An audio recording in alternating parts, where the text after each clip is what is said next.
She found him bleeding in a dumpster behind the church. A man covered in tattoos, leather vest, torn blood pooling beneath him. He looked like death itself, but when his eyes opened, 7-year-old Lily didn't run. She leaned closer and whispered 6 words that stopped his heart.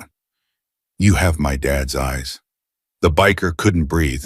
Those eyes staring back at him, he'd seen them every morning in the mirror for 42 years.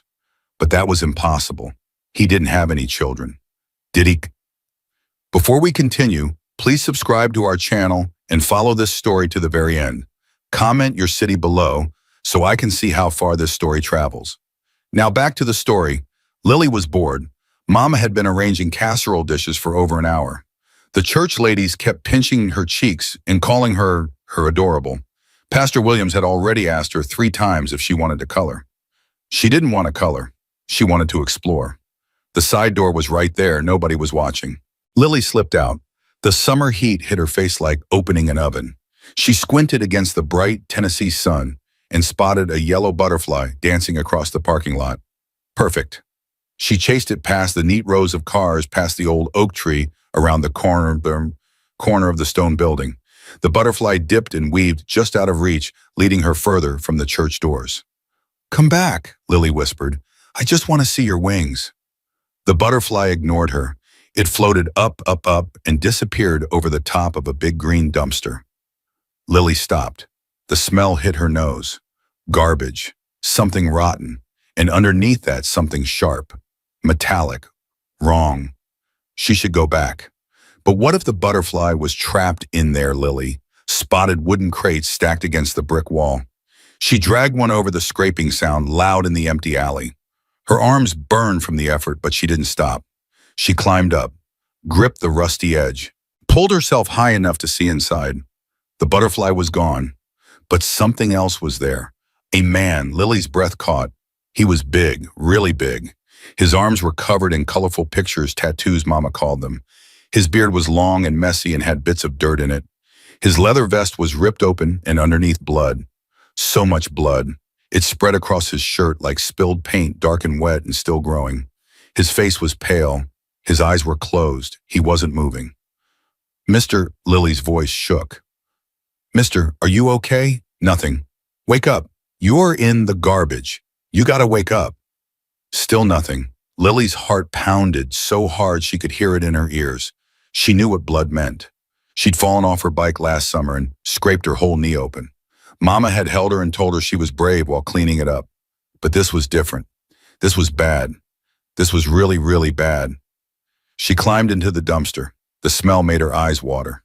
Garbage bags squished under her sneakers. Something wet soaked through her sock, and she didn't want to know what it was. None of that mattered. She knelt beside the man and grabbed his shoulder. "Please wake up. Please, please wake up." His skin was cold. Lily started crying. "Help!" She screamed it with everything she had. "Somebody help me. There's a man hurt. Please." Her voice echoed off the walls. Nobody came. She screamed again and again until her throat burned and her voice cracked, and still nobody came. Lily wiped her nose with the back of her hand. Okay, think. Mama always said when you're scared, you gotta think. She looked at the man's face. Really looked. Under all that dirt and beard and blood, there was something familiar. Something that made her heart do a funny flip. She reached out, brushed the hair away from his closed eyes, touched his cheek the way Mama touched hers during bad dreams. "Please," she whispered. "I don't want you to die." The man groaned. Lily froze. His eyelids fluttered. Once, twice. Then they opened, and Lily forgot how to breathe. His eyes were the color of honey in sunlight, golden brown with little flecks of amber. Beautiful eyes, warm eyes she had seen before. "Oh my gosh," she breathed. The man stared at her, confused, unfocused, like he wasn't sure if she was real. "You have my dad's eyes," Lily said. The man went completely still. "Mama has a picture." Lily continued, the words tumbling out fast. "She keeps it in her special box, the one she thinks I don't know about. But I found it. I looked at it so many times. The man in the picture has eyes just like yours, just like mine." The man's cracked lips moved. No sound came out. Are you him? Lily's voice dropped to a whisper. Are you my daddy? Something shifted in those honey gold eyes. Fear, shock, and underneath something that looked almost like hope. Who? His voice sounded like rocks grinding together. Who's your mama? Rachel. Rachel Sanders. But she used to be Rachel Morgan before. The man made a sound, a broken sound, like someone had punched him in the stomach. Rachel, he breathed. Oh God, Rachel. You know her, you know my mama. His hand lifted, trembling, weak. He reached toward her face but stopped, just before touching her cheek, like he was afraid she might disappear. How old are you? The words came out desperate. 7, I'll be 8 in October. The man closed his eyes. Tears leaked from the corners, cutting tracks through the dirt on his face. 7 years, he whispered. 7 years. Mister, are you okay? I mean, I know you're not okay because you're bleeding a lot, but Cole. He opened his eyes again. My name's Cole. Cole. Lily tested the name. It felt right in her mouth. I'm Lily, Lily Marie Sanders. She paused. Are you gonna die, Cole? I don't know. Please don't die. I just found you. It wouldn't be fair if you died before I got to know you. Cole let out a sound that might have been a laugh if it didn't sound so much like crying. I'll try, he said. For you, I'll try, Ma. Lily nodded firmly. Good. Now I'm gonna get help. Don't go anywhere. Couldn't if I wanted to. She scrambled out of the dumpster, sticky with things she didn't want to think about, and ran. Eleanor Mitchell was 63 years old. She'd raised 4 children, buried a husband, survived a bout with cancer, and served this church for over 40 years. Nothing surprised her anymore, or so she thought. The Sanders girl came tearing around the corner like the devil himself was chasing her. Face streaked with tears and dirt, pink dress stained with something dark, eyes wild with panic. Mrs. Eleanor, help, you gotta help. Eleanor caught her by the shoulders. Child, slow down. What's wrong? There's a man in the dumpster. He's bleeding everywhere and he's gonna die, and nobody came when I yelled. And hold on, a man in the dumpster. Yes, please, we gotta help him. Every sensible bone in Eleanor's body screamed caution. Strange men in dumpsters meant trouble, meant police, meant staying far, far away. But those eyes, that desperation, this child believed with her whole heart that she needed to save whoever was in that dumpster. Show me. They ran together, Eleanor's old knees protesting every step. Around the corner, past the parking lot, to the dumpster that stood against the back wall like a green metal coffin. What Eleanor saw made her stomach turn. The man was huge, tattooed, rough-looking in every possible way. His leather vest bore patches she recognized from news reports, motorcycle gang symbols. The kind of man decent people cross the street to avoid. He was also bleeding to death. Please, Mrs. Eleanor. Lily was already climbing back onto the crate. He's my daddy. I know he is. We gotta save him. Eleanor's mind raced. She couldn't call 911 if this man was in gang trouble. Official channels could make things worse. Could put Lily in danger. Could put them all in danger. But she knew someone who could help. She pulled out her phone and called her son. Deputy Thomas Mitchell arrived in 12 minutes. He took one look at the situation, his mother guarding a dumpster, a 7-year-old girl holding hands with an unconscious biker, and had about 47 questions. He asked none of them. Help me get him out, was all he said. Getting Cole out of that dumpster was the hardest physical work Thomas had done in years. The man was solid muscle, dead weight, and even semi-conscious. He fought them. Easy, brother, Thomas grunted under the strain. We're friendlies. Cole's eyes snapped open. Wild, unfocused, dangerous. They're coming, he slurred. Can't let them find her. Can't let them… Find who? But Cole was already gone again, slumping against Thomas's shoulder. They loaded him into the truck bed. Eleanor climbed in beside him, pressing her sweater against the wound in his side. Lily refused to stay behind. I have to come, she insisted. He needs me. I promised I wouldn't leave him. Thomas didn't argue. Something told him it would be pointless anyway. The drive to Eleanor's farm took 15 minutes. Lily held Cole's hand the entire time, whispering words Thomas couldn't quite hear. When they finally got Cole onto Eleanor's couch, he looked more dead than alive. His skin had gone gray. His breathing was shallow and wrong. He needs a hospital, Thomas said. No hospitals. Cole's eyes opened. Somehow impossibly he was conscious again. They'll find me. They'll find. His gaze landed on Lily, stuck there. They'll find her. Find who? Thomas demanded. Who's looking for you? Iron Brotherhood. Cole coughed and blood flecked his lips. I left them 5 years ago. They don't forget. They don't forgive. Thomas knew the name. Everyone in law enforcement knew the Iron Brotherhood. They were bad news on two wheels, drugs, guns, violence. Not the kind of enemies anyone wanted. Why are they after you now? After 5 years? Found something. Cole's eyes were closing again. Something they want. Something they'd kill for. What did you find?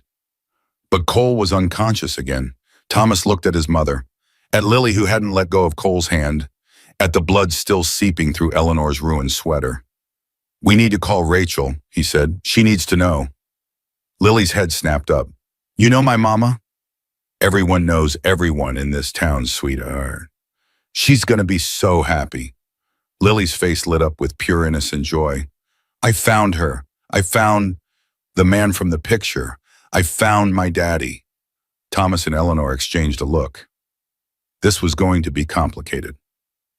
Rachel was halfway through a mental breakdown. Lily was missing. Her baby girl was missing. She'd searched every inch of that church, screamed, until her voice went hoarse and nobody had seen anything. When her phone finally rang, she almost dropped it. Mrs. Sanders, this is Eleanor Mitchell. Eleanor, have you seen Lily? Please, God, tell me you've seen her. Lily is with me. She's safe, but you need to come to my farm. Now. But why? What happened? Just come, Rachel. There's something you need to see. The line went dead. Rachel didn't remember the drive. 1 second she was standing in the church parking lot. The next she was tearing up Eleanor's gravel driveway, gravel spraying behind her tires. Thomas met her on the porch. Where is she? Rachel was out of the car before it fully stopped. Where's my daughter? She's inside. She's fine. But Rachel, move. Listen to me first. Get out of my way, Thomas. He stepped aside. Rachel burst through the front door, and her entire world stopped spinning. There on Eleanor's faded floral couch lay a ghost. He was older, thinner, more scarred than she remembered. But those eyes, those honey gold eyes that she'd dreamed about for 8 years were exactly the same. Cole Harrison, the only man she'd ever truly loved. The man who had abandoned her without a word. The man who didn't know he had a daughter. Mama, Lily's voice cut through the shock. I found him. I found the man from your picture. I found Daddy. Rachel couldn't speak, couldn't move, couldn't do anything but stare at the man who had destroyed her life. Cole's eyes opened. They looked at each other across the room, across 8 years, across a gulf of pain and secrets and lies. Rachel. Her name fell from his lips like a prayer, like a dying man's last wish. Tell me I'm not dreaming. Rachel heard herself laugh. It sounded wrong. Broken. Dreaming. She shook her head slowly. No, Cole, this is a nightmare, and I've been living it for 8 goddamn years. Now, Eleanor took Lily to the kitchen. Thomas stationed himself on the porch, and Rachel stood over the man she'd loved and hated in equal measure, watching him struggle to sit up, watching him wince against the pain in his side. Don't. Her voice was ice. Don't you dare look at me like that. Like what?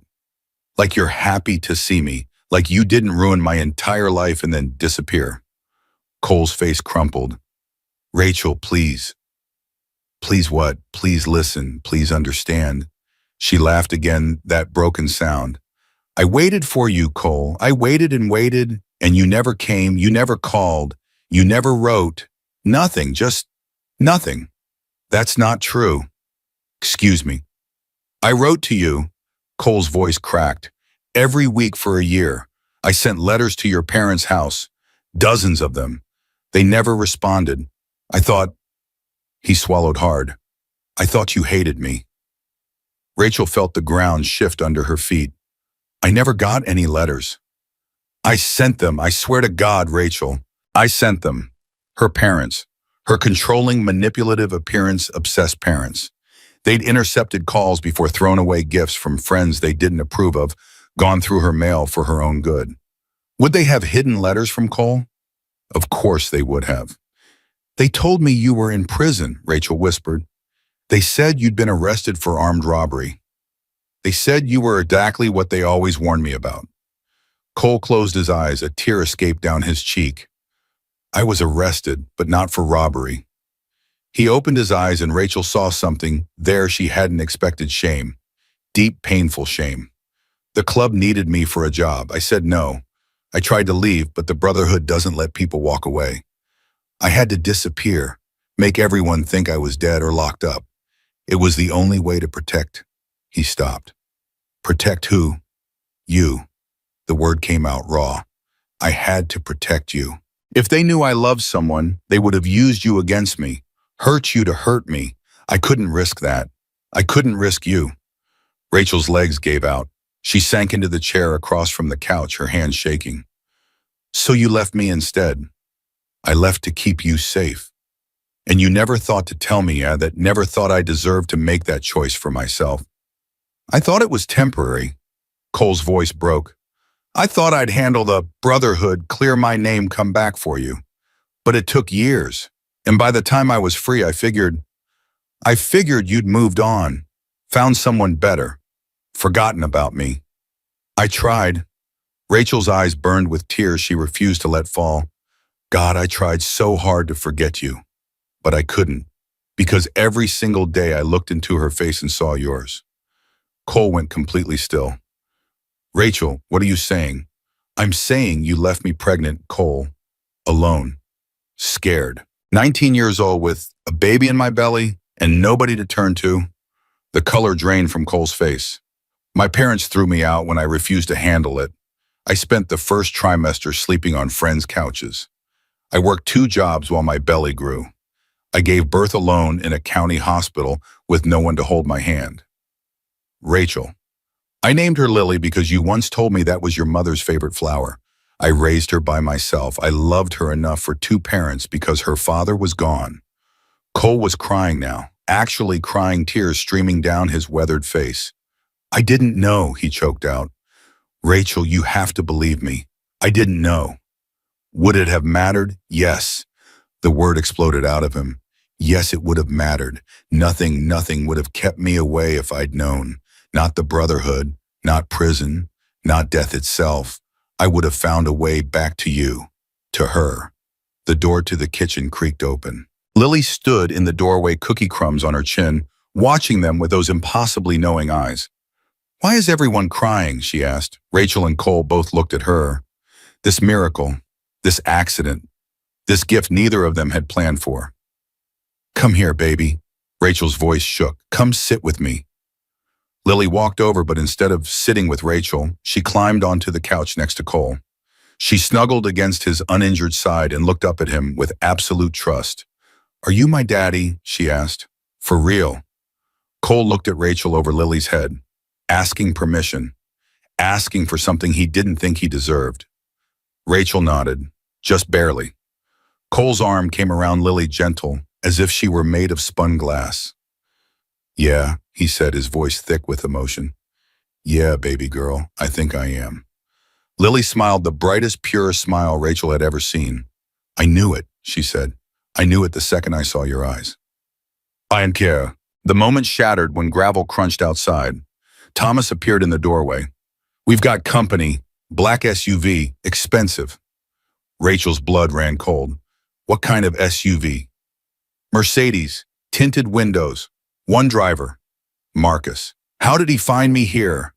Rachel was already moving, positioning herself between the door and the couch. How did he know? Probably tracked your phone, Thomas said grimly. That's what I would have done. Cole struggled to sit up straight. Who is he? Her fiancé. Thomas spat the word like poison. Real piece of work if you ask me. Fiancé. Cole's jaw tightened. You're engaged. It's complicated. Seems like everything with you is complicated. Don't. Rachel's voice was sharp. Don't you dare judge me. You weren't here. I did what I had to do to survive. The front door opened. Marcus Webb stepped inside like he owned the place. Tall, polished, wearing a suit that cost more than most people's monthly rent. His face was calm, but his eyes were furious. Rachel, that thumb. His voice was smooth, controlled. I've been looking for you for hours. My phone died. Lily wandered off. I had to find her. And you found her. Marcus's gaze swept the room, taking in everything: Thomas in his deputy uniform, Eleanor in the kitchen doorway, the blood-stained couch, and finally Cole. Here, with these people. Eleanor's a family friend. Is she? Marcus stepped closer. And who's this? His eyes locked on Cole. The two men assessed each other in silence: the polished businessman and the bleeding biker. Civilization versus wilderness. Control versus chaos. Nobody, Rachel said quickly. He's nobody. Just someone who got hurt and needed help. Just someone. Marcus's lips curved into a smile that didn't reach his eyes. Covered in gang tattoos, bleeding on an old woman's couch. And you rushed all the way out here to help this nobody. I came for Lily. And you found this man instead. Interesting. Cole's voice cut through the tension. I think you should leave. Marcus turned to face him fully. Excuse me. You heard me. Cole didn't flinch. Rachel's obviously busy. Whatever you need to discuss with her can wait. And who exactly are you to tell me what I can discuss with my fiancé? The word hung in the air. Fiancé. A claim. A ownership? I'm nobody, Cole said. Just like she told you. But even a nobody can see when someone needs space. Marcus's smile tightened. He turned to Rachel. Get Lily. We're leaving. Marcus, well, now Rachel. His hand closed around her wrist. Not hard enough to bruise, but firm enough to control. Lily jumped off the couch. Don't touch my mama like that. Everyone froze. Marcus looked down at the little girl glaring up at him with her tiny fists clenched. The girl he'd been trying to adopt. The girl he'd been trying to mold into a proper web. Sweetheart, I'm not hurting her. Yes, you are. I can see it. You're squeezing too hard. Marcus released Rachel's wrist like it burned him. His face flickered just for a second with something ugly. Then the mask slid back into place. We'll discuss this at home. He straightened his jacket. I'll be waiting in the car. He left without looking at anyone. The silence that followed felt suffocating. Rachel, Thomas spoke first. I've been a cop for 20 years. I know that look. I know what men like him are capable of. You don't know anything about him. I know he grabbed you hard enough to leave marks. I know your daughter saw it. I know you're scared right now, even though you're trying to hide it. Rachel's jaw tightened. Stay out of this, Thomas. It's none of your business. She grabbed Lily's hand and headed for the door. Rachel, wait. Cole's voice stopped her. Don't go with him, please. She turned, looked at the man she'd loved, the man who'd left her, the man who was bleeding on a couch while her fiancé waited outside. You don't get to tell me what to do, she said quietly. You lost that right 8 years ago. She walked out. Sorry. Cole tried to withstand. His body had other plans. Pain exploded through his side and he collapsed back onto the couch, gasping. Eleanor was beside him in an instant, pressing him down with surprisingly strong hands. Don't be stupid. You'll tear your stitches. He's going to hurt her. Maybe, probably, but you can't help her if you're dead. Cole's hands fisted in the blood-stained cushions. I just found her. I just found out I have a daughter. I can't let them drive away with... Listen to me. Eleanor's voice was steel-wrapped in velvet. You've been out of their lives for 8 years. You don't know what she's been through. You don't know what she's surveyed, and you definitely don't know what she needs. I know she needs to be safe. Then get better. Heal. Become someone who can actually protect her instead of a bleeding mess on my couch. Eleanor's eyes softened. Rachel is stronger than you know. She raised that little girl alone through things you can't imagine. She'll be okay tonight, but she needs you strong, Cole. Not dead. Cole closed his eyes. He could hear the car driving away, taking Rachel, taking Lily, taking everything that mattered. What do? You rest, you heal, you pray. Eleanor pulled a blanket over him. And tomorrow you figure out how to win them back. Bye. The drive home was silent. Lily sat in her car seat staring out the window. Rachel kept her eyes on the road, hands steady on the wheel, even though everything inside her was shaking. Marcus's SUV followed close behind. Too close. like he was afraid she'd run. Mama. Yes, baby. That man on the couch, he really is my daddy, isn't he? Rachel's throat tightened. Why do you say that? Because of his eyes and because of the way you looked at him. You looked at him like, Lily paused, searching for words, like you were happy and sad at the same time. Like you do when you look at the picture in your special box. Rachel's hands tightened on the wheel. It's complicated, baby. That's what you always say when you don't want to answer. Silence stretched between them. Yeah, Rachel finally whispered. Yes, he's your daddy. Lily nodded slowly. I knew it. I knew it in my heart. Lily listened to me. Rachel adjusted the rearview mirror so she could see her daughter's face. You can't tell Marcus about Cole. Do you understand? It has to be our secret. Why? Because Marcus wouldn't understand. He might get angry. Rachel stopped herself. Just promise me, okay. Promise me you won't say anything about the man on the couch. Lily's face was far too serious for a 7-year-old. Is Marcus a bad man, Mama? The question hit Rachel like a punch. No, baby. He's not bad. He's just... She couldn't find the words. He just doesn't like surprises. I don't like him. Lily, I know I'm supposed to like him because you're getting married, but I won't. He smiles with his mouth but not with his eyes. And he holds your arm too tight. And he looks at me like I'm a problem he has to solve. Rachel felt tears burning behind her eyes. When had her 7-year-old become so perceptive? When had she started noticing things that Rachel had been trying to ignore for months? We'll talk about this later. Okay, when we're home. Okay, Mama. But Lily's eyes in the rearview mirror said everything her words didn't. She knew. She understood more than Rachel wanted to admit, and she wasn't going to let it go. Cole woke to darkness. For a moment, he didn't know where he was. The pain in his side brought it all back, the dumpster, the little girl Rachel's face when she saw him. Lily. He had a daughter named Lily. The thought still felt impossible, unreal, like something from a dream he'd wake up from any second. But the pain was real, the bandages were real, and the memory of those honey gold eyes, his eyes looking at him with complete trust, that was the most real thing he'd ever experienced. Eleanor appeared in the doorway, a glass of water in her hand. You're awake, good. You need to drink. Cole took the water with trembling hands. What time is it? Almost midnight. You slept for about 6 hours. Your body needed it. Did she come back? Eleanor shook her head. No, but I didn't expect her to, not tonight. Cole set down the glass. Tell me about them, about Rachel and Lily. What happened after I left? Eleanor settled into the chair beside the couch. The lamplight caught the silver in her hair, made her look both ancient and timeless. It's not a happy story. I don't deserve happy. I deserve the truth. Eleanor nodded slowly. Rachel came back to town pregnant and alone. She was 19 years old, scared out of her mind, and her parents had thrown her out. She slept on couches for months, worked 2 jobs until the day she gave birth, raised that baby with nothing but love and sheer stubbornness. Cole's chest ached worse than his wound. She never talked about you, never mentioned Lily's father. People whispered, of course. Small town, young single mother, you know how it goes.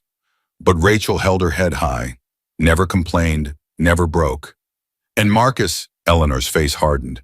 Marcus Webb showed up about 2 years ago. Rich, charming, said all the right things. Swept Rachel off her feet before she knew what was happening.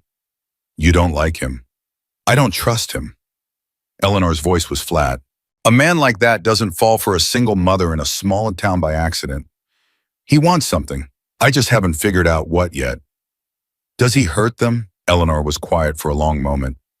Not in ways that leave marks. Not yet. But I've seen how Rachel walks on eggshells around him. Seen how Lily goes quiet when he's in the room. Something's not right in that house, Cole. Something's very, very wrong. Cole's hands fisted in the blanket. I have to help them. You have to heal first. I don't have time to heal. If he's dangerous, you'll be no good to them dead. Eleanor stood, her old bones creaking. Rest tonight. Tomorrow we make a plan, together. She left him alone with his thoughts. Cole stared at the ceiling, mind racing. He'd spent 8 years running from his past, 8 years hiding from the brotherhood, from his mistakes, from the love he'd been too scared to fight for.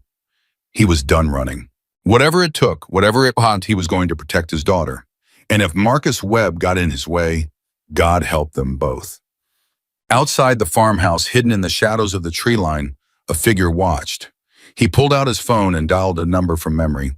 "It's Viper. I found him." A pause. "Yeah, I'm sure. Cole Harrison. Holed up at some old woman's farm outside of town." Another pause. "No, he's hurt. Barely moving. Easy target." The voice on the other end spoke for a long moment. Viper smiled. "Understood. I'll wait for your signal. But boss, he's got a kid, a little girl maybe 6 or 7, and a woman." The voice spoke again. Viper's smile widened. "Perfect. That's exactly what I wanted to hear." He ended the call and settled in to wait. The Brotherhood had found their traitor, and this time they wouldn't let him escape. Viper watched the farmhouse until dawn broke over the Tennessee hills. He counted the exits, noted the old woman's routine, watched the deputy leave around 2 a.m. Cole Harrison was in there, wounded and weak, protected by nothing but an elderly woman and flimsy wooden walls. It would be so easy, but the boss wanted more than just Cole's head. He wanted the thing Cole had stolen, the ledger that could bring down the entire Brotherhood leadership. Without that killing, Cole was pointless. Viper pulled out his phone and typed a message. "Target confirmed, has family. We'll use them to get what we need." The response came instantly. "Good. Make him suffer first." Viper smiled and settled in to wait. Rachel didn't sleep that night. She lay in her bed, staring at the ceiling, listening to Marcus's breathing beside her. He'd been cold and distant since they got home. Hadn't asked questions, hadn't demanded explanations. Just watched her with those calculating eyes that made her skin crawl. That silence was worse than yelling. Around 3 a.m., she slipped out of bed and padded down the hall to Lily's room. Her daughter was sleeping peacefully, one arm wrapped around her stuffed rabbit mouth, slightly open. Rachel sank into the chair beside the bed and watched her breathe. Cole's daughter. After all these years of lies and secrets, the truth had walked back into her life, bleeding and broken. And now everything she'd built, this careful, controlled existence with Marcus, was threatening to collapse. "Mama," Lily's eyes fluttered open. "Go back to sleep, baby. I'm just checking on you." "Were you crying?" Rachel touched her cheek. It was wet. She hadn't even noticed. "No, sweetheart. Just thinking."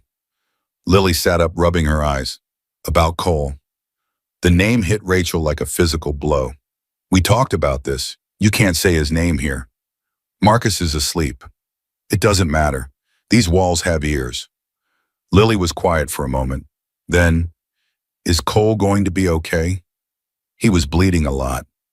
"I don't know, baby. Can we go see him tomorrow?" "Lily, please, Mama." Lily's voice cracked. "I just found him. I can't lose him again before I even get to know him." Rachel's heart shattered into 1,000 pieces. She pulled Lily into her arms and held her tight. "I'll figure something out. I promise." "Do you still love him?"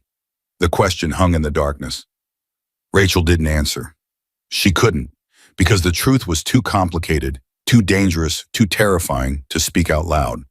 She held her daughter until Lily fell back asleep, then crept back to her own bed. Marcus's eyes were open. "Where were you?" Rachel's blood froze. "Checking on Lily. She had a nightmare." "Did she?" "Yes." Marcus studied her for a long moment. Then he rolled over, turning his back to her. "Get some sleep, Rachel. We have brunch with the Hendersons tomorrow. I need you looking your best." Rachel lay down beside him, heart pounding. He knew something was wrong. The only question was, how long before he figured out what? Cole woke to the smell of bacon. For a moment, he forgot where he was, forgot the pain, forgot everything except that smell, which reminded him of Sunday mornings with his grandmother before she died, before everything went wrong. Then his side screamed at him, and reality came crashing back. "Easy there." Eleanor appeared with a plate of food. "You're not ready to be moving around yet." "I need to see Rachel." "You need to eat and heal. Rachel isn't going anywhere." "But Marcus is a problem for another day." Eleanor set the plate on his lap. "Right now, your only job is getting your strength back." Cole looked at the food. His stomach growled, but his mind was elsewhere. Tell me more about him. About Marcus. Eleanor sat down with her own cup of coffee. What do you want to know? Everything. How they met. What he's like. Why Rachel is with him. Eleanor sighed. Marcus Webb moved to town about 2 years ago, bought up half the commercial real estate downtown, opened a development company, made himself indispensable to the local economy. And Rachel, he pursued her hard. Gifts, flowers, fancy dinners, everything a struggling single mother dreams about. Eleanor's voice turned bitter. She was tired, Cole, tired of working 2 jobs, tired of scraping by, tired of being alone. He offered her an easy life, and she took it. Do you blame her? No, I blame the man who left her with no other choice. Cole flinched. He deserved that. What about Lily? How does he treat her? Eleanor was quiet for a moment. On the surface, he's perfect. Buys her toys, takes her to fancy places, tells everyone he's going to adopt her. On the surface, but Lily doesn't trust him. Children sense things adults miss. She told me once that Marcus has 2 faces, one for when people are watching and one for when they're not. Cole's jaw tightened. Has he hurt her? Not that I've seen, but the way that child flinches when he raises his voice. Eleanor shook her head. Something's not right. I've known it for months. I just couldn't prove anything. And now you're here, and everything's about to change. Marcus Webb sat in his home office staring at his laptop screen. The private investigator's report was thorough. Cole Harrison, former member of the Iron Brotherhood MC, left the gang 5 years ago under mysterious circumstances. No fixed address, no employment history, a ghost moving through the shadows. But the most interesting part was the timeline. Cole Harrison had been in a relationship with Rachel Morgan 8 years ago, right before she disappeared from her hometown, right before she came back to Tennessee pregnant and alone. The math wasn't hard. Marcus leaned back in his chair, fingers steepled under his chin. He'd chosen Rachel carefully, a beautiful woman with a troubled past, a single mother desperate for stability, someone who would be grateful, malleable, easy to control. The child had been an inconvenience, but one he could work with. Give her his name, shape her into something acceptable, use her as proof of what a generous, family-oriented man he was. But this, a biological father emerging from nowhere, this changed everything. Marcus picked up his phone and dialed. I need information on a man named Cole Harrison. Everything you can find, and I need it fast. He ended the call and smiled. Cole Harrison had no idea who he was dealing with. Lily couldn't focus in school. Her teacher called on her 3 times, and each time, Lily had no idea what the question was. Her mind kept drifting back to the man on Eleanor's couch, her father, her real father. She'd spent her whole life wondering about him, making up stories in her head, imagining what he looked like, sounded like, what it would feel like to have him hold her. And now he was here, real, bleeding but real. Lily Sanders. She jerked back to attention. Mrs. Patterson was standing over her desk, concern wrinkling her forehead. Are you feeling okay, honey? You seem distracted today. I'm fine. Are you sure you can tell me if something's bothering you? Lily wanted to scream. She wanted to tell someone, anyone, about what had happened, about finding Cole in the dumpster, about his eyes that matched hers, about the way Mama had looked at him like he was a ghost in a dream all at once. But she'd promised. She'd promised to keep it secret. I'm just tired, Lily said. I didn't sleep good last night. Mrs. Patterson nodded sympathetically. Well, try to pay attention, okay? We're going over multiplication tables next. Lily nodded and stared at her worksheet. The numbers blurred together. All she could see were honey gold eyes. Rachel made it through brunch on autopilot. She smiled at the Hendersons, laughed at the right moments, complimented Mrs. Henderson's new haircut, did everything Marcus expected of her, but inside she was screaming. Every time she closed her eyes, she saw Cole's face, heard his voice, felt the ghost of his touch from 8 years ago when everything was simple and love was enough. Rachel, did you hear me? She blinked.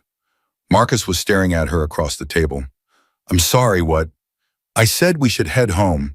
Lily has homework. Of course, they said their goodbyes and walked to the car. Marcus's hand on her lower back felt like a brand, a claim of ownership. In the car, he didn't start the engine immediately. You've been distant today. I'm just tired. You've been tired a lot lately. He turned to face her. Is there something you want to tell me? Rachel's heart pounded. Like what? I don't know. That's why I'm asking. The silence stretched between them, thick with unspoken accusations. There's nothing to tell, Rachel said finally. I'm just stressed about the charity gala next month. You know how much pressure there is to make everything perfect. Marcus studied her for a long moment. Then he nodded slowly. Of course, the gala. We should hire a planner to help with that. That would be great. He started the car and pulled out of the parking lot. Rachel stared out the window, pulse racing. He didn't believe her. She could feel it. The clock was ticking. Cole was going stir-crazy. 2 days of lying on Eleanor's couch had him ready to climb the walls. His wound was healing. Eleanor had done a good job stitching him up, but his mind wouldn't rest. Rachel hadn't come back, hadn't called, hadn't sent any word at all. She's being careful, Eleanor said when he asked for the 10th time. Marcus is watching her. She can't just disappear without raising suspicion. I need to see her. You need to be patient. I don't have time for patience. The Brotherhood is out there. If they find me here, they'll hurt everyone. Eleanor, Lily, Rachel. Then what's your plan? Eleanor challenged. Stumble out of here half-healed and get yourself killed. How does that help anyone? Cole had no answer.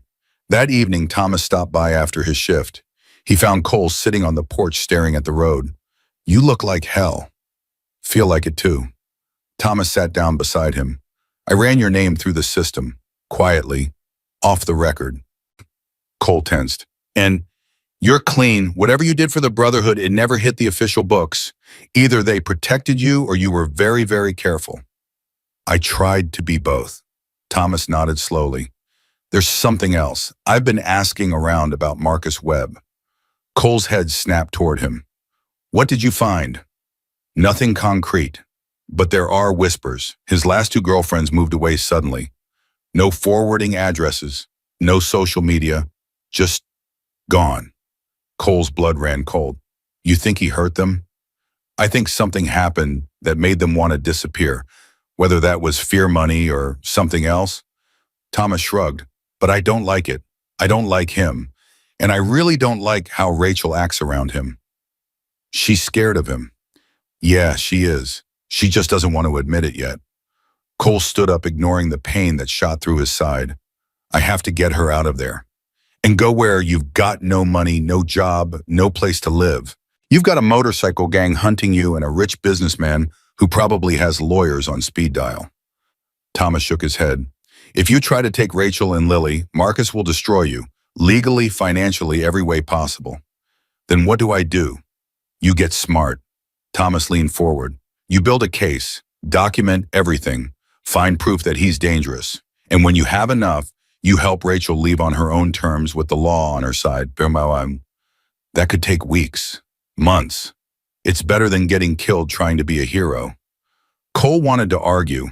Every instinct screamed at him to go to Rachel right now, to grab her and Lily and run. But Thomas was right. Running hadn't worked 8 years ago. It wouldn't work now. He had to be smarter this time, for his daughter's sake. Rachel found the note in her coat pocket. Just 4 words in handwriting she didn't recognize. He's watching everything. Careful. Her hands trembled as she read it again. Who had left this when she'd worn this coat to brunch yesterday? Anyone could have slipped it in. She looked around the kitchen. Everything was normal. Lily was doing homework at the table. The housekeeper was cleaning upstairs. Nothing seemed out of place. But the note burned in her pocket like a live coal. He's watching everything. Did that mean Marcus or someone else, Mama? What's wrong? Rachel stuffed the note deeper into her pocket. Nothing, baby. Just remembered something I forgot to do. You look scared. I'm not scared. I'm just busy. Rachel forced a smile. How's your homework coming? Almost done. Can we go see Mrs. Eleanor today? I want to check on her garden. Rachel's heart clenched. Eleanor's garden, where Cole was hiding. Not today, sweetie. maybe this weekend. Lily's face fell. You always say that. I mean it this time, this weekend, okay? Promise, Rachel hesitated. Promises were dangerous things. They could be broken, used against you, turned into weapons. But Lily's eyes were so hopeful, so trusting. I promise. Marcus found what he was looking for on day 3. His investigator had outdone himself. Cole Harrison wasn't just a former gang member, he was a former enforcer. The man who collected debts, delivered warnings, and occasionally made problems disappear. But that wasn't the interesting part. The interesting part was the ledger. According to the investigator's sources, Cole had stolen something when he left the Brotherhood. A record of every illegal deal, every bribed official, every buried body. Enough evidence to bring down the entire organization. And the Brotherhood wanted it back. Marcus leaned back in his chair, mind racing. This was leverage. Beautiful, perfect leverage. If Cole had the ledger, Marcus could use it to control him. Force him to leave town, leave Rachel, leave Lily, disappear forever. And if Cole didn't cooperate, well, the Brotherhood would be very interested to know exactly where their traitor was hiding. Marcus picked up his phone and made another call. I need you to find something for me, a ledger, some kind of record book. It might be hidden, might be with a third party. Cole Harrison has it or knows where it is. He paused, listening. No, don't approach him directly. Just find it. I'll handle the rest. He hung up and smiled. Rachel thought she could keep secrets from him. She had no idea how wrong she was. Lily couldn't wait until the weekend. On Thursday afternoon, instead of getting on the school bus, she started walking. Eleanor's farm was only 3 miles away. She walked further than that plenty of times. Her heart pounded with every step. This was the bravest thing she'd ever done. Also probably the dumbest. Mama was going to be so mad. But she had to see Cole. Had to make sure he was okay. Had to tell him what she'd overheard last night. She'd been pretending to sleep when Marcus came into her room. He'd stood there in the darkness watching her for what felt like hours. His breathing was strange, heavy, like he was trying to control something inside himself. Then he'd whispered so quietly she almost missed it. Everything would be so much easier if you didn't exist. Lily had kept her eyes closed, kept her breathing steady, didn't move a muscle until she heard him leave.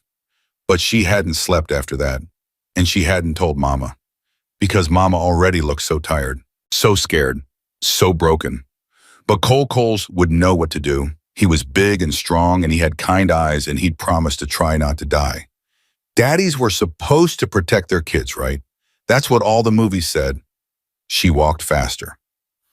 Cole saw her coming up the road and felt his heart stop. A small figure in a purple backpack, pigtails, bouncing, walking alone on a country road that stretched empty in both directions. He was out the door before Eleanor could stop him. Lily, what are you doing here? Where's your mother? Lily ran the last 100 feet and threw herself into his arms. I had to see you. I had to tell you something. Does Rachel know you're here? No. Oh, Lily, please don't be mad. Please don't send me back yet. I have to tell you first. Cole knelt down, ignoring the pain in his side. Tell me what. Lily's eyes filled with tears. Marcus came into my room last night. When he thought I was sleeping, he said, she hiccuped. He said everything would be easier if I didn't exist. Cole's vision went red. For a moment he couldn't breathe, couldn't think, could only feel a rage so pure and hot it threatened to consume him entirely.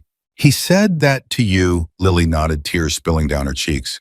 He was standing right next to my bed. I was so scared, but I pretended to be asleep. I didn't want him to know I heard. Cole pulled her into his chest, holding her tight. His hands shook with the effort of not getting on his broken motorcycle and riding straight to Marcus Webb's house. You're safe now, he murmured into her hair. I've got you. Nothing's going to hurt you. I don't want to go back there. You won't have to, I promise. But what about Mama? Cole closed his eyes. What about Rachel, trapped in a house with a man who wished her daughter didn't exist? Too scared to leave, too proud to ask for help. I'll get her out too, Cole said. Both of you, I swear it. Eleanor appeared on the porch, face pale. Cole, you need to bring her inside, now. Why? Because I just saw a black SUV drive past, twice, and it wasn't anyone I recognized. Cole scooped Lily into his arms and carried her inside.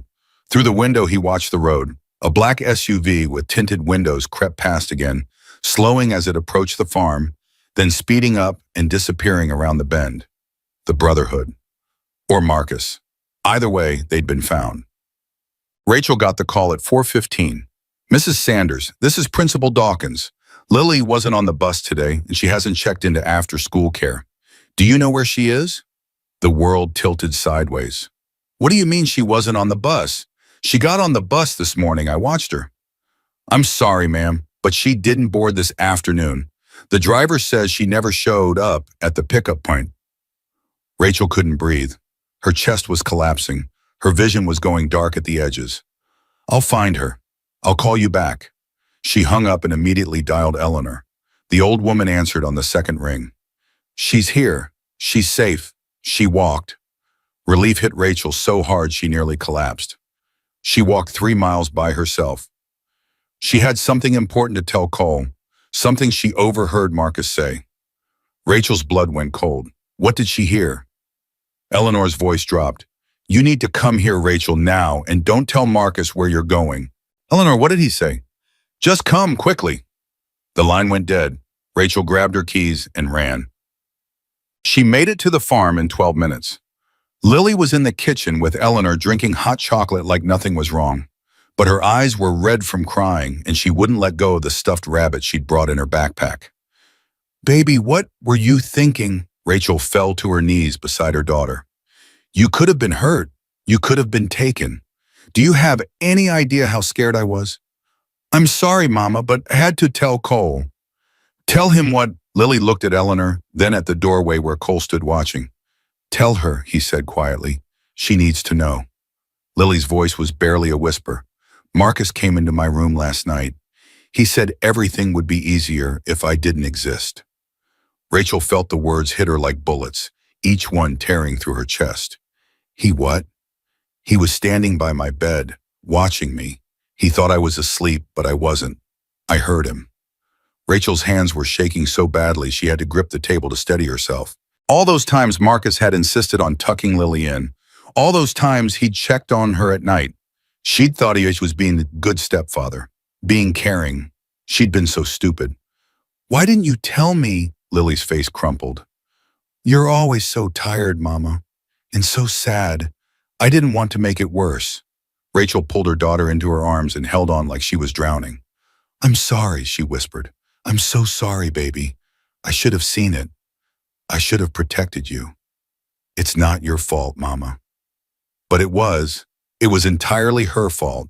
She'd brought Marcus into their lives. She'd let him into their home. She'd been so desperate for stability that she'd ignored every warning sign. And now her daughter was paying the price. Cole moved closer. "Rachel, you can't go back there." "I know. Both of you need to stay here tonight. We'll figure out the rest tomorrow." Rachel looked up at him, at this man she'd loved and hated and missed for 8 years, at the father of her child who had appeared from nowhere and changed everything. "Marcus will come looking for us." "Let him come." "You don't understand. He has money, power, connections. I don't care what he has." Cole's voice was steel. "He threatened my daughter. He made her afraid in her own home. There is nothing that will stop me from protecting her now." Rachel saw something in his eyes she hadn't seen in 8 years. Purpose, determination, a fierce, unwavering love that took her breath away. "Okay," she whispered. "Okay, we'll stay." Well, Marcus came home to an empty house. No Rachel, no Lily, no note, just silence and shadows. He checked his phone. No messages, no missed calls, nothing. For a moment, just a moment, fear flickered across his face. Then it hardened into something else, something cold and calculating.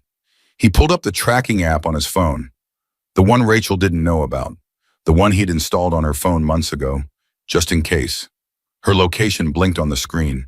Eleanor Mitchell's farm. Of course, Marcus smiled, but there was no warmth in it. She wanted to run fine. Let her run. She'd learned soon enough that there was nowhere she could hide from him. He picked up his phone and made a call. "I need some men. Tonight, I'm sending you an address." Cole couldn't sleep. He sat on the porch watching the darkness, listening to every sound, the wind in the trees, an owl somewhere in the distance, the occasional creak of the old farmhouse settling.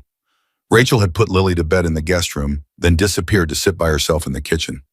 She hadn't spoken to him since her declaration that they'd stay. He understood. There was too much between them. Too many years. Too much pain. Too many words that needed to be said, but couldn't find their way out. The door opened behind him. Rachel stepped onto the porch, arms wrapped around herself like she was trying to hold herself together. "I thought you'd be asleep," he said. "I can't sleep. Every time I close my eyes, I see him standing over her bed." "I know the feeling." She sat down on the step beside him. Not close, but not far either. "I made so many mistakes," she said quietly. "We both did. I should have waited for you. Should have tried harder to find out what happened. You did what you had to do to survive. I can't fault you for that. But Marcus is a predator who targeted you when you were vulnerable." Cole's voice was firm. "That's not your fault. None of this is your fault." Rachel was quiet for a long moment. "Do you really think you can protect us from him, from everything?" Cole turned to look at her. In the moonlight, she looked exactly like she had 8 years ago, beautiful, fragile, strong in ways she didn't even recognize. "I will die trying," he said simply, "and I'm very hard to kill." Something flickered across her face, not quite a smile, but close. "You always were stubborn. Learned it from you." This time she did smile, just barely. "I missed you," she whispered. "All these years, even when I hated you. I missed you. I never stopped loving you, not for a single day." The words hung in the air between them, heavy with everything they'd lost and everything they might still have. Before Rachel could respond, headlights appeared at the end of the driveway. Then more headlights, and more. Cole was on his feet instantly, pain forgotten. "Get inside, get Lily. Go to the back bedroom and don't come out." "Cole." "Now Rachel, move." She ran. Cole watched the vehicles approach. 3 SUVs moving slow boxing in the farmhouse from all angles. This wasn't the Brotherhood, they wouldn't be this obvious. This was Marcus, and he'd brought friends. The SUVs stopped 50 feet from the porch. Cole counted 6 men climbing out. Big guys, professional. The kind Marcus could hire with his endless money. They spread out in a loose semicircle, blocking every escape route. Then Marcus stepped out of the lead vehicle. He looked different than before. The polished businessman mask was gone. What remained underneath was something darker. Hungrier. A predator finally showing his true face. "Cole Harrison." Marcus walked toward the porch like he owned it. "We haven't been properly introduced. I'm Marcus Webb, Rachel's fiancé. I know who you are." "Good. Then you know I'm not a man to be trifled with." Marcus stopped at the bottom of the steps.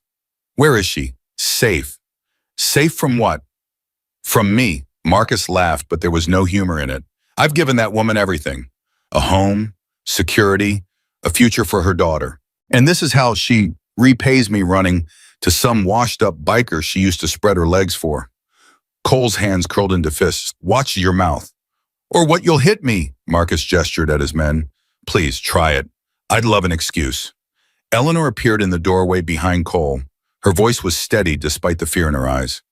"This is private property, Mr. Webb. You need to leave." "With all due respect, Mrs. Mitchell, this doesn't concern you. I'm simply here to collect my family." "They're not your Frankensteins," Cole said. "The law says otherwise. Rachel and I have a binding engagement agreement. Lily is in my care.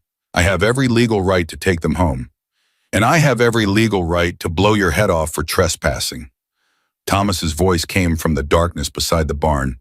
He stepped into view, service weapon, drawn badge, glinting in the headlight beams. "Step back, Marcus, now." Marcus's eyes narrowed. "Deputy Mitchell, interesting. Does the sheriff know you're moonlighting as security for wanted criminals?" "Cole Harrison isn't wanted for anything. I checked. Thoroughly." Thomas moved closer, keeping his weapon trained on Marcus. "But you? I've been looking into you too. Amazing what you find when you start digging." "Is that a threat?" "It's a promise. Now get off this property before I arrest you for trespassing, harassment, and intimidation." The standoff stretched for an eternity. Marcus's men shifted nervously. They were hired muscle, not soldiers. A drawn weapon changed the calculation. Finally, Marcus smiled. That cold, dead smile that made Rachel's skin crawl. Fine. We'll do this the civilized way. He straightened his jacket. I'll see you in court, Cole. All of you. And when I'm done, you'll wish you just handed them over tonight. He turned and walked back to his SUV. His men followed. The vehicles reversed down the driveway and disappeared into the darkness. Cole's legs nearly gave out. Thomas holstered his weapon. That was too close. You think he'll really go to court? Men like Marcus don't fight fair. He'll use every dirty trick in the book.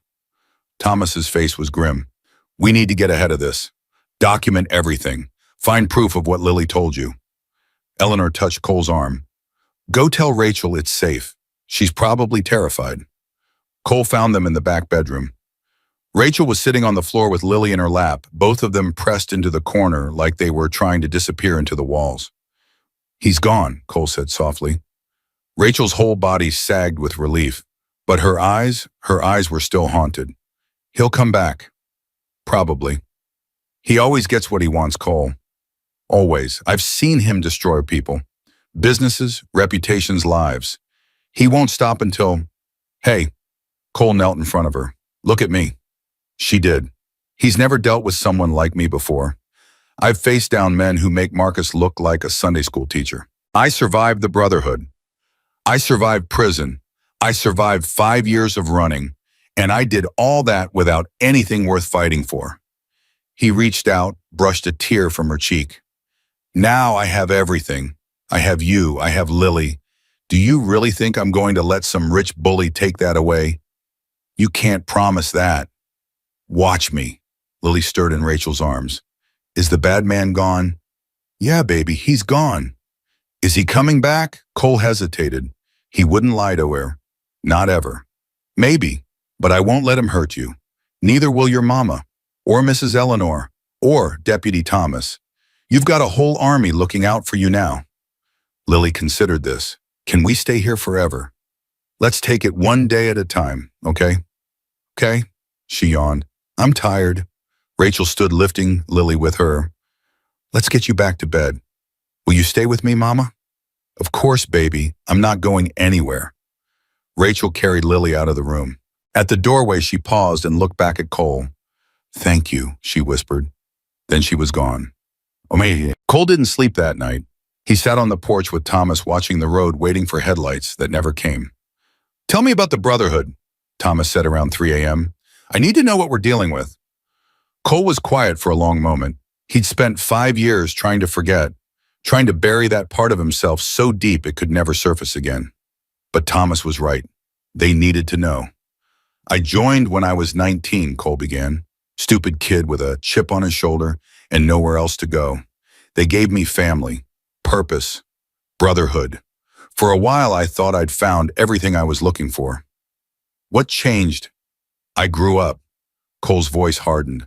Started seeing what we really were. Not brothers, soldiers. Not family of a business. The drugs, the guns, the things they made me do to people who couldn't pay. He shook his head. I tried to close my eyes, told myself it was just how things worked. But then I met Rachel.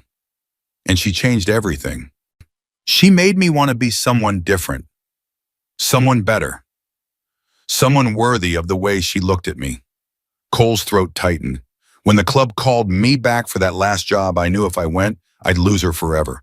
But if I didn't go, they'd kill us both. So you disappeared. I made a deal. I'd do one more job, a big one, and then I was out. Clean break, no retaliation. But the job went sideways. People died who weren't supposed to die. And suddenly the Brotherhood decided I knew too much. Thomas leaned forward. The ledger. That's what this is about. Cole nodded slowly. Before I ran, I grabbed insurance, names, dates, payments, bodies, everything the Brotherhood didn't want anyone to know. Where is it now? Hidden, safe, the only leverage keeping me alive for the past 5 years. And if they find it, then I'm dead, and everyone around me is dead too. Cole met Thomas's eyes. That's why I have to leave. Take them somewhere Marcus and the Brotherhood will never find us. Running didn't work before. I didn't have anything to run toward before. Now I do. Thomas was quiet, processing everything. Finally, he spoke. What if there was another way? Like what?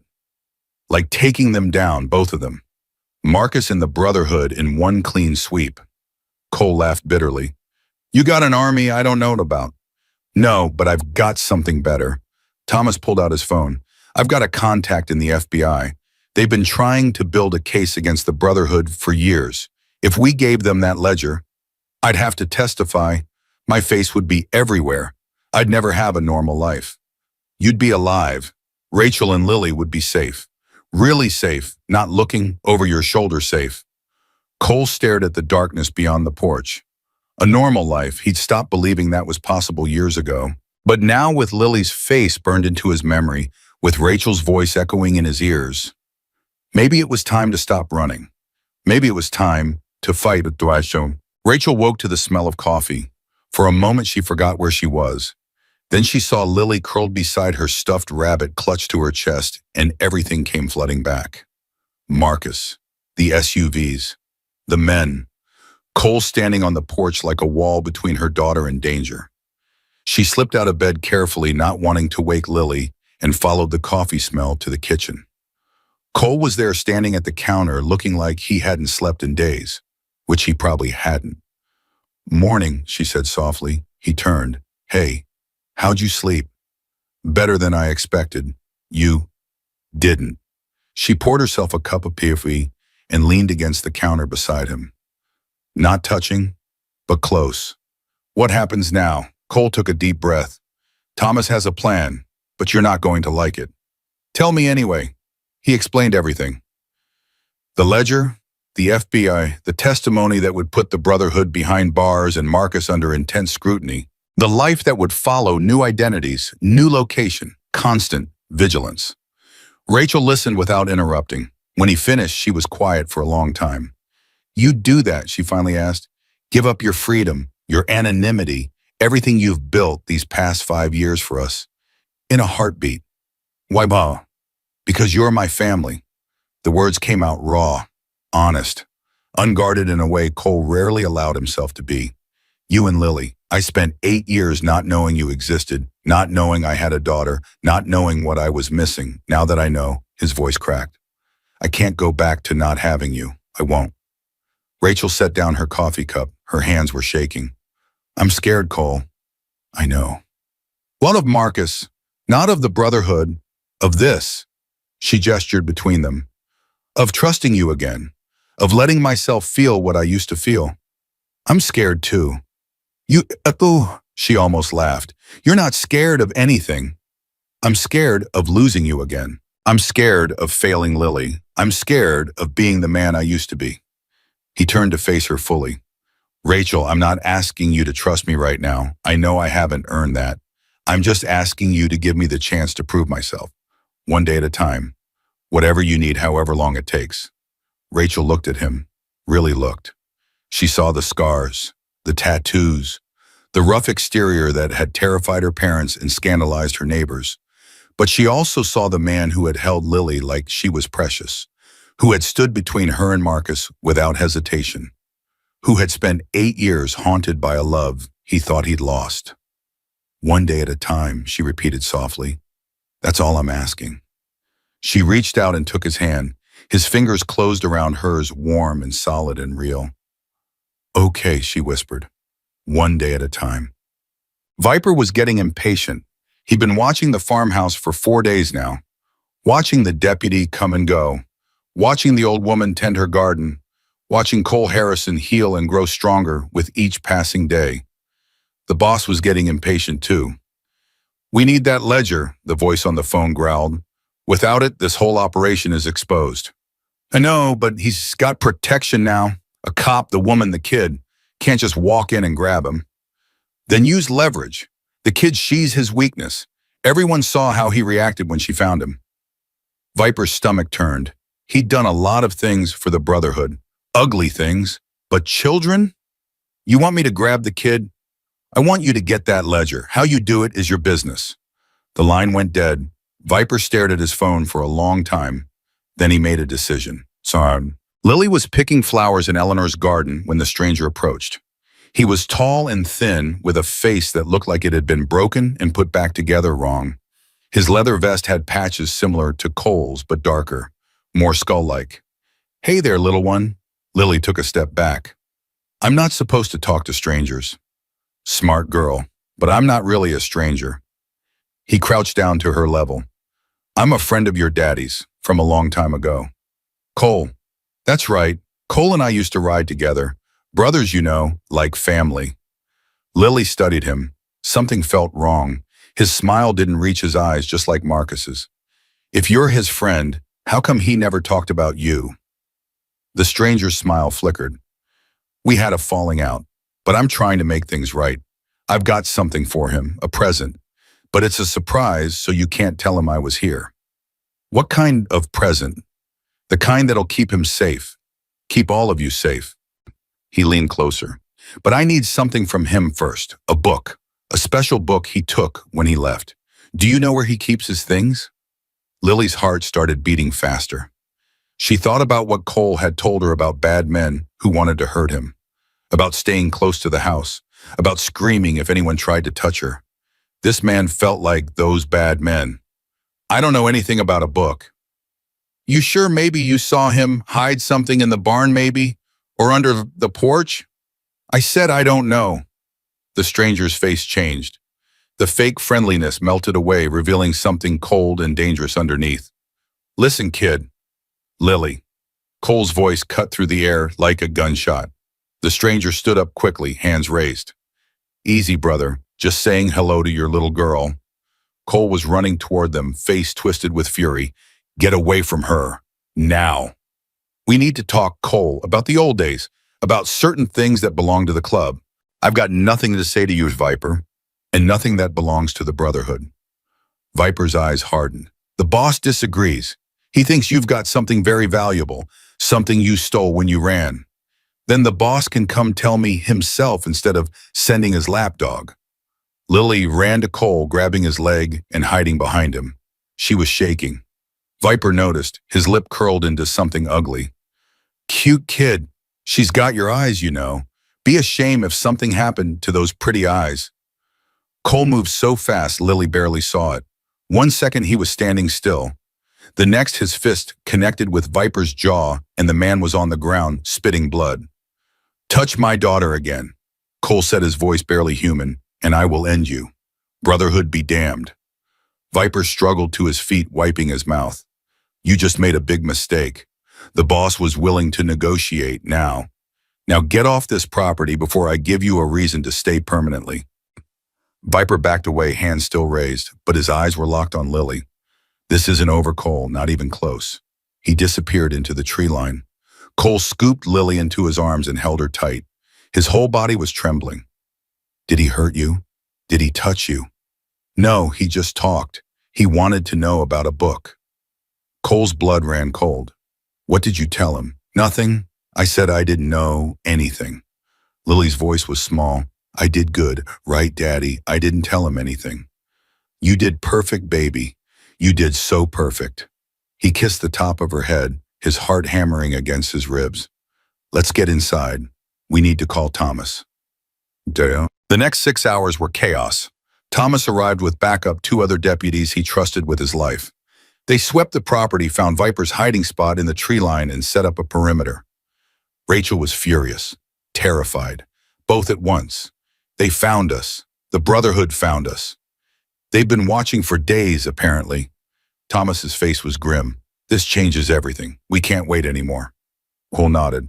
"I'll make the call. Get your FBI contact on the line." "What about us?" Rachel demanded. "What about Lily? We can't stay here if they know where we are." "We're moving you tonight. I've got a safe house. Nobody knows about it except me and my mother. You'll stay there until this is over." "And Cole?" Everyone looked at him. "I'm staying," Cole said. "I'm done running. It's time to end this." Rachel grabbed his arm.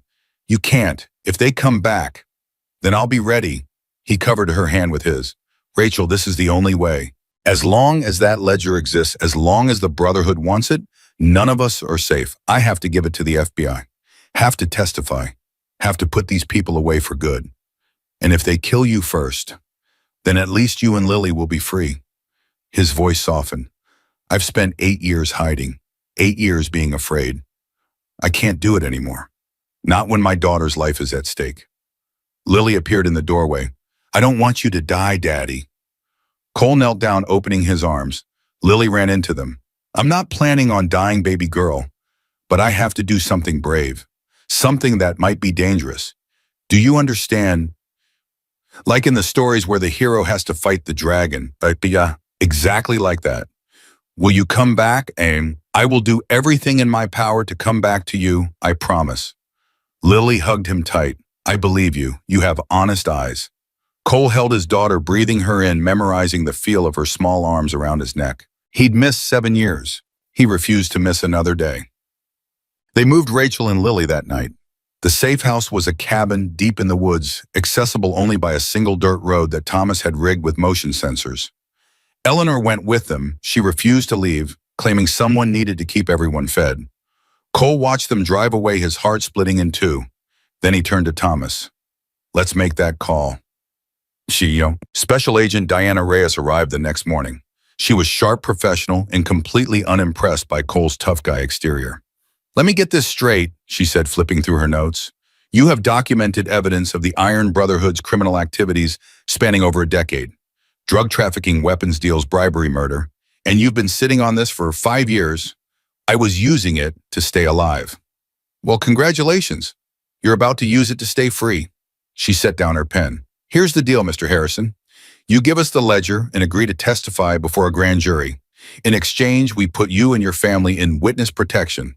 New names, new location, new lives. The Brotherhood goes down and you disappear. What about Marcus Webb? Reyes's eyebrow rose. The real estate developer. What about him? He's been threatening my family, harassing them. He showed up here with armed men 3 nights ago. That's a local matter, not FBI jurisdiction. He's connected to the Brotherhood. Reyes went very still. Explain. Cole leaned forward. Marcus has been investigating me, digging into my past, asking questions about the club. I think he's planning to use the Brotherhood to get rid of me, hand me over in exchange for something he wants. That's speculation. Then speculate with me. Cole's voice hardened. A rich businessman suddenly interested in a single mother with a mysterious past. He pushes for engagement, pushes to adopt her daughter, tries to erase any trace of the father. Then the father shows up, and suddenly Marcus knows things he shouldn't know, has resources he shouldn't have. Reyes was writing furiously. You think he's been working with the Brotherhood all along? I think he's working with whoever serves his interests. And right now, getting rid of me serves his interests very well. Thomas spoke up. I've been doing my own digging. Marcus Webb's business has some unusual investors. Shell companies trace back to offshore accounts. Some of those accounts have connections to known money laundering operations. Reyes's eyes sharpened. You have proof of this. Working on it. But if Cole's right, if Marcus is connected to the Brotherhood, then taking them down might take him down too. For the first time, Reyes smiled. Mr. Harrison, I think we have a deal. That night, Cole retrieved the ledger. He'd hidden it 5 years ago in a place no one would ever think to look. Seen a sealed pipe beneath the foundation of an abandoned church 20 miles outside of town. The same church where he'd been baptized as a child before everything went wrong. The irony wasn't lost on him. He handed it to Reyes with trembling hands. This book had kept him alive for 5 years, kept him running, hiding, afraid. Now it would set him free. We'll need you at the federal courthouse in Nashville next week, Reyes said, securing the ledger in an evidence bag. Grand jury testimony. After that, the marshals will handle your relocation. And Rachel, Lily. They'll be processed with you. New identities, new home, the whole package. She paused. There's one more thing. We've intercepted communications suggesting the Brotherhood is planning something big. Tonight or tomorrow. We're not sure what, but it involves you. They're coming for me. Almost certainly, which is why we're moving you to a secure facility until the testimony. She checked her watch. Transport leaves in 2 hours. Pack whatever you need. Cole nodded. 2 hours. In 2 hours, he'd leave this place. Leave Eleanor's farm where he'd healed. Leave the town where he'd found his daughter. Leave everything behind. but he'd be leaving with Rachel and Lily. That was all that mattered. He went inside to gather his things. He never saw the shadow moving through the trees. The explosion came without warning. One moment Cole was standing in the living room. The next, the world was fire and noise and flying debris. He hit the ground hard, ears ringing, vision blurry. Something warm trickled down his face. Blood. Through the smoke, he saw figures moving. Black masks, tactical gear. The Brotherhood. They'd come for him. Cole tried to stand. His legs wouldn't cooperate.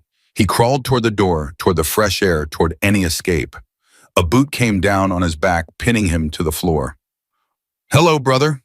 Viper's voice was cold with satisfaction. "Miss me?" Viper's boot pressed harder into Cole's spine. "You know how long I've been waiting for this. 5 years, brother.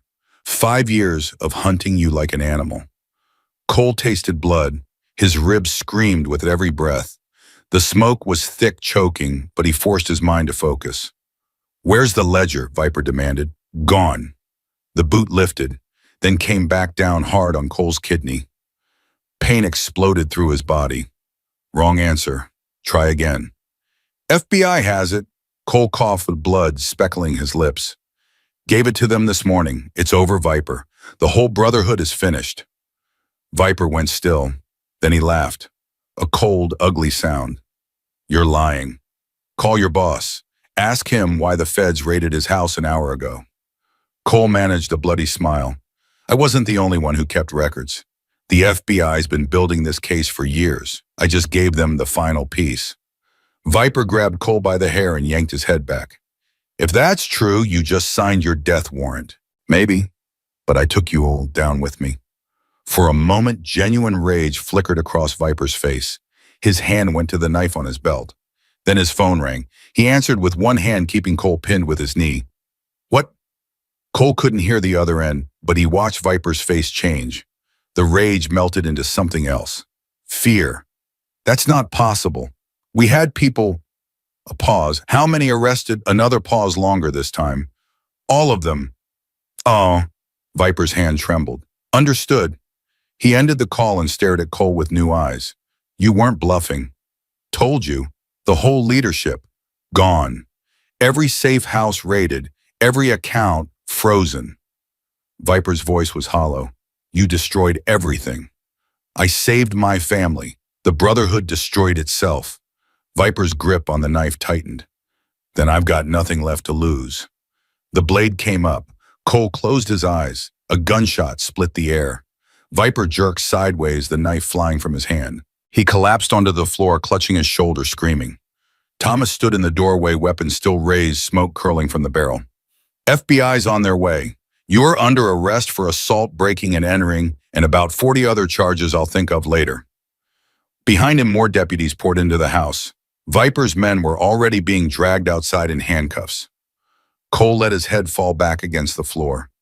It was over. It was finally over. Rachel got the call at 3 a.m. She'd been lying awake in the safe house, staring at the ceiling, trying not to imagine all the ways this night could end. When her phone rang, she grabbed it so fast she nearly dropped it.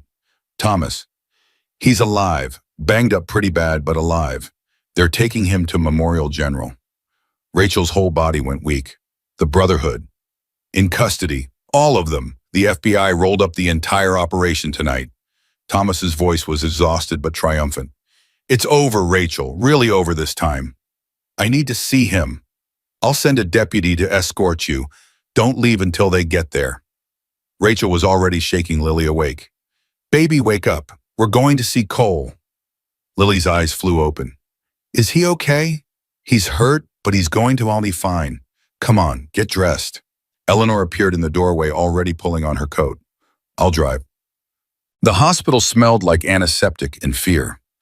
Rachel ran through the corridors, Lily's hand clutched in hers, following the signs to the emergency wing. A nurse tried to stop her, but Thomas intercepted them. "She's family. Let her through."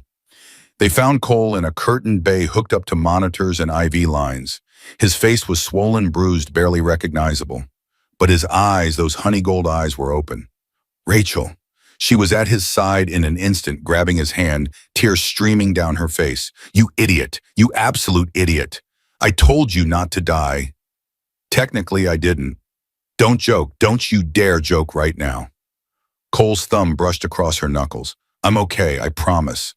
Looks worse than it is.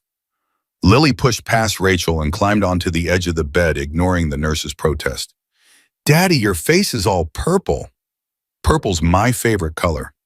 No, it's not. You're lying. Okay, you got me. Cole reached up and touched her cheek with his bandaged hand.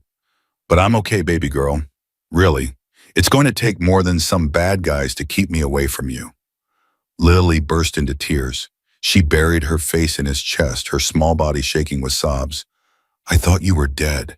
When Mrs. Eleanor told us about the explosion, I thought, shh, I'm right here. I'm not going anywhere. Rachel watched them together, her heart cracking and healing at the same time. This man, this broken, scarred, impossible man had kept his promise. He'd fought for them, nearly died for them, and somehow, against all odds, he was still here. The FBI wants to talk to you, Thomas said from the doorway, but I told them it can wait until morning. The ledger. Safe in federal custody, along with Viper and about 30 Brotherhood members. Thomas almost smiled. You did good, Cole. Real good.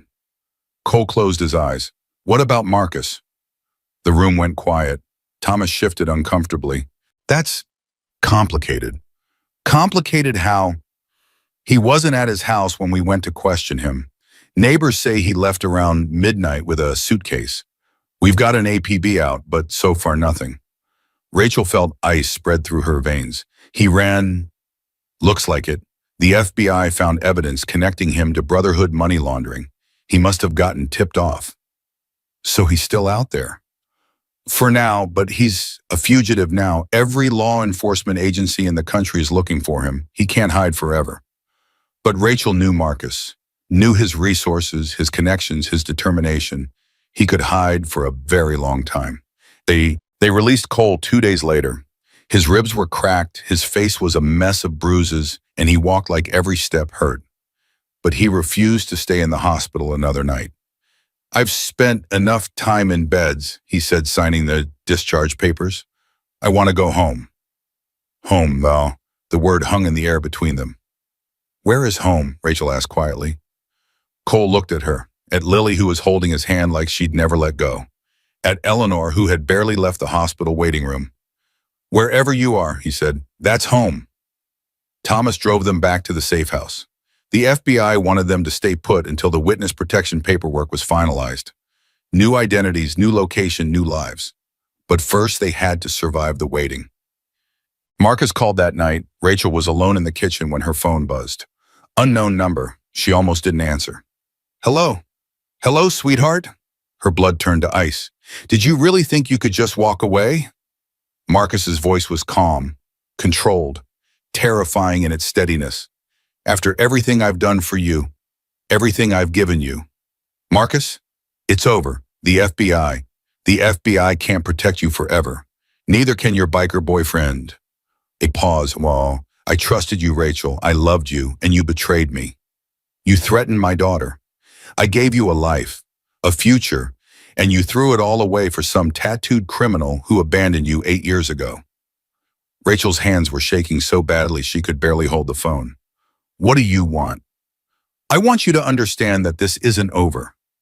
Not by a long shot. You think you've won? You've just made things harder for yourself. His voice dropped to a whisper.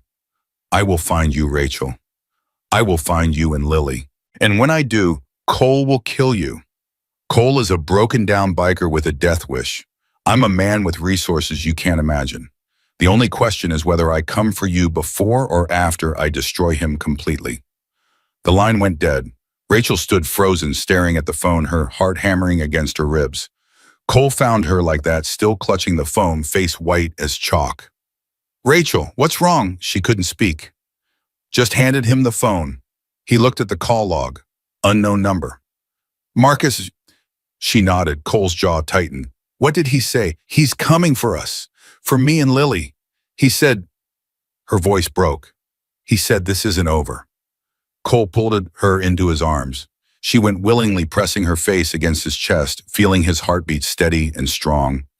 He's not going to touch you, Cole said, his voice hard as iron. He's not going to touch either of you. I swear it. How can you promise that? Because I'm done letting people hurt my family. Done running. Done hiding. He pulled back, cupping her face in his hands. I spent 8 years being afraid. 8 years letting other people control my life. That ends now. What are you going to do? Whatever I have to. The FBI moved them 3 days later. Not into witness protection, that paperwork was still pending, but to a secure location, a cabin in the mountains of North Carolina, far from everything and everyone Marcus might use to find them. For the first time in weeks, Rachel felt like she could breathe. The cabin was small but clean. 2 bedrooms, a tiny kitchen, a porch that looked out over endless forest. No neighbors for miles. No threats lurking around every corner. Just peace. I like it here, Lily announced on their first morning. She was sitting on the porch steps watching birds flutter between the trees. It smells like Christmas trees. That's because they're pine trees, baby. Rachel sat down beside her, coffee warming her hands. They smell like that all year round. Can we stay forever? The question made Rachel's chest ache. How many times had Lily asked that? How many places had they run through, never staying long enough to feel safe? We'll stay as long as we can, Rachel said carefully, but we have to leave eventually, don't we? Maybe, but wherever we go, we'll go together, you, me, and Cole. Lily was quiet for a moment, then, he's my daddy, right? For real. For real. And he's not going to leave like before. Rachel pulled her daughter close. He's not going anywhere, baby. He promised. People break promises sometimes. I know, but Cole... Rachel struggled for the right words. Cole spent a long time being lost, running from things that scared him. But he found us now, and finding us changed him, made him want to be different. How do you know? Because I can see it in his eyes, the way he looks at you like you're the most important thing in the world. People who look at you like that don't leave. Lily considered this. He looks at you that way too. Oh, Rachel felt heat rise to her cheeks. Does he all the time, even when you're not looking? Lily grinned. It's kind of gross, but also nice. Rachel laughed, a real laugh, the first one in what felt like years. Gross but nice, that's a pretty good description. Of what? Cole appeared in the doorway, 2 cups of coffee in hand. Nothing, Lily said quickly. Girl stuff. Girl stuff, huh? Cole handed Rachel the second cup and settled onto the step beside them. Should I be worried? Always, Rachel said, smiling at him over the rim of her cup. For a moment, everything was perfect. 3 people on a porch watching the sunrise, pretending the rest of the world didn't exist. Then Cole's phone rang. It was Thomas. We found him. Cole's grip tightened on the phone. Marcus. Trying to cross into Mexico. Border Patrol picked him up an hour ago. Thomas's voice was triumphant. He's in federal custody. They're charging him with money laundering, conspiracy, obstruction of justice, the list goes on. Cole let out a breath he didn't know he'd been holding. He's really in custody. Behind bars as we speak, judge denied bail, flight risk, he's not going anywhere. Cole looked at Rachel, who was watching him with wide, hopeful eyes. It's over, he said. Marcus is in jail. Rachel's hand flew to her mouth. Tears spilled down her cheeks. She grabbed Cole's arm like she was afraid she might float away. Are you sure? Are you absolutely sure? Cole put the phone on speaker. Thomas, tell her. Ma'am, Marcus Webb is currently sitting in a federal holding cell facing about 20 years worth of charges. Add in his connections to the Brotherhood and he's looking at life. He's done. Rachel started crying in earnest. Lily wrapped her arms around her mother, confused but wanting to help. Why is Mama crying? Happy tears, baby. Rachel pulled her close. These are happy tears. Cole ended the call and pulled them both into his arms. His girls, his family, safe at last. What happens now? Rachel whispered against his chest. Now we live, Cole said. Really live. No more running, no more hiding. Just us. The next few weeks were a revelation. Without fear hanging over them, without threats lurking around every corner, Rachel discovered something she'd forgotten existed: joy. Simple joy. The kind that came from watching Lily chase butterflies, from cooking dinner together in a tiny kitchen, from falling asleep next to someone she trusted completely. Cole was different too. The hardness that had defined him for so long began to soften. He laughed more, smiled more, Spent hours teaching Lily to identify different birds, different trees, different cloud formations. You're good with her, Rachel said one evening, watching them through the kitchen window. They were building a birdhouse from scraps of wood Cole had found in the shed. Really good. She makes it easy. Kids don't usually come easy, trust me. Cole set down his tools and looked at her.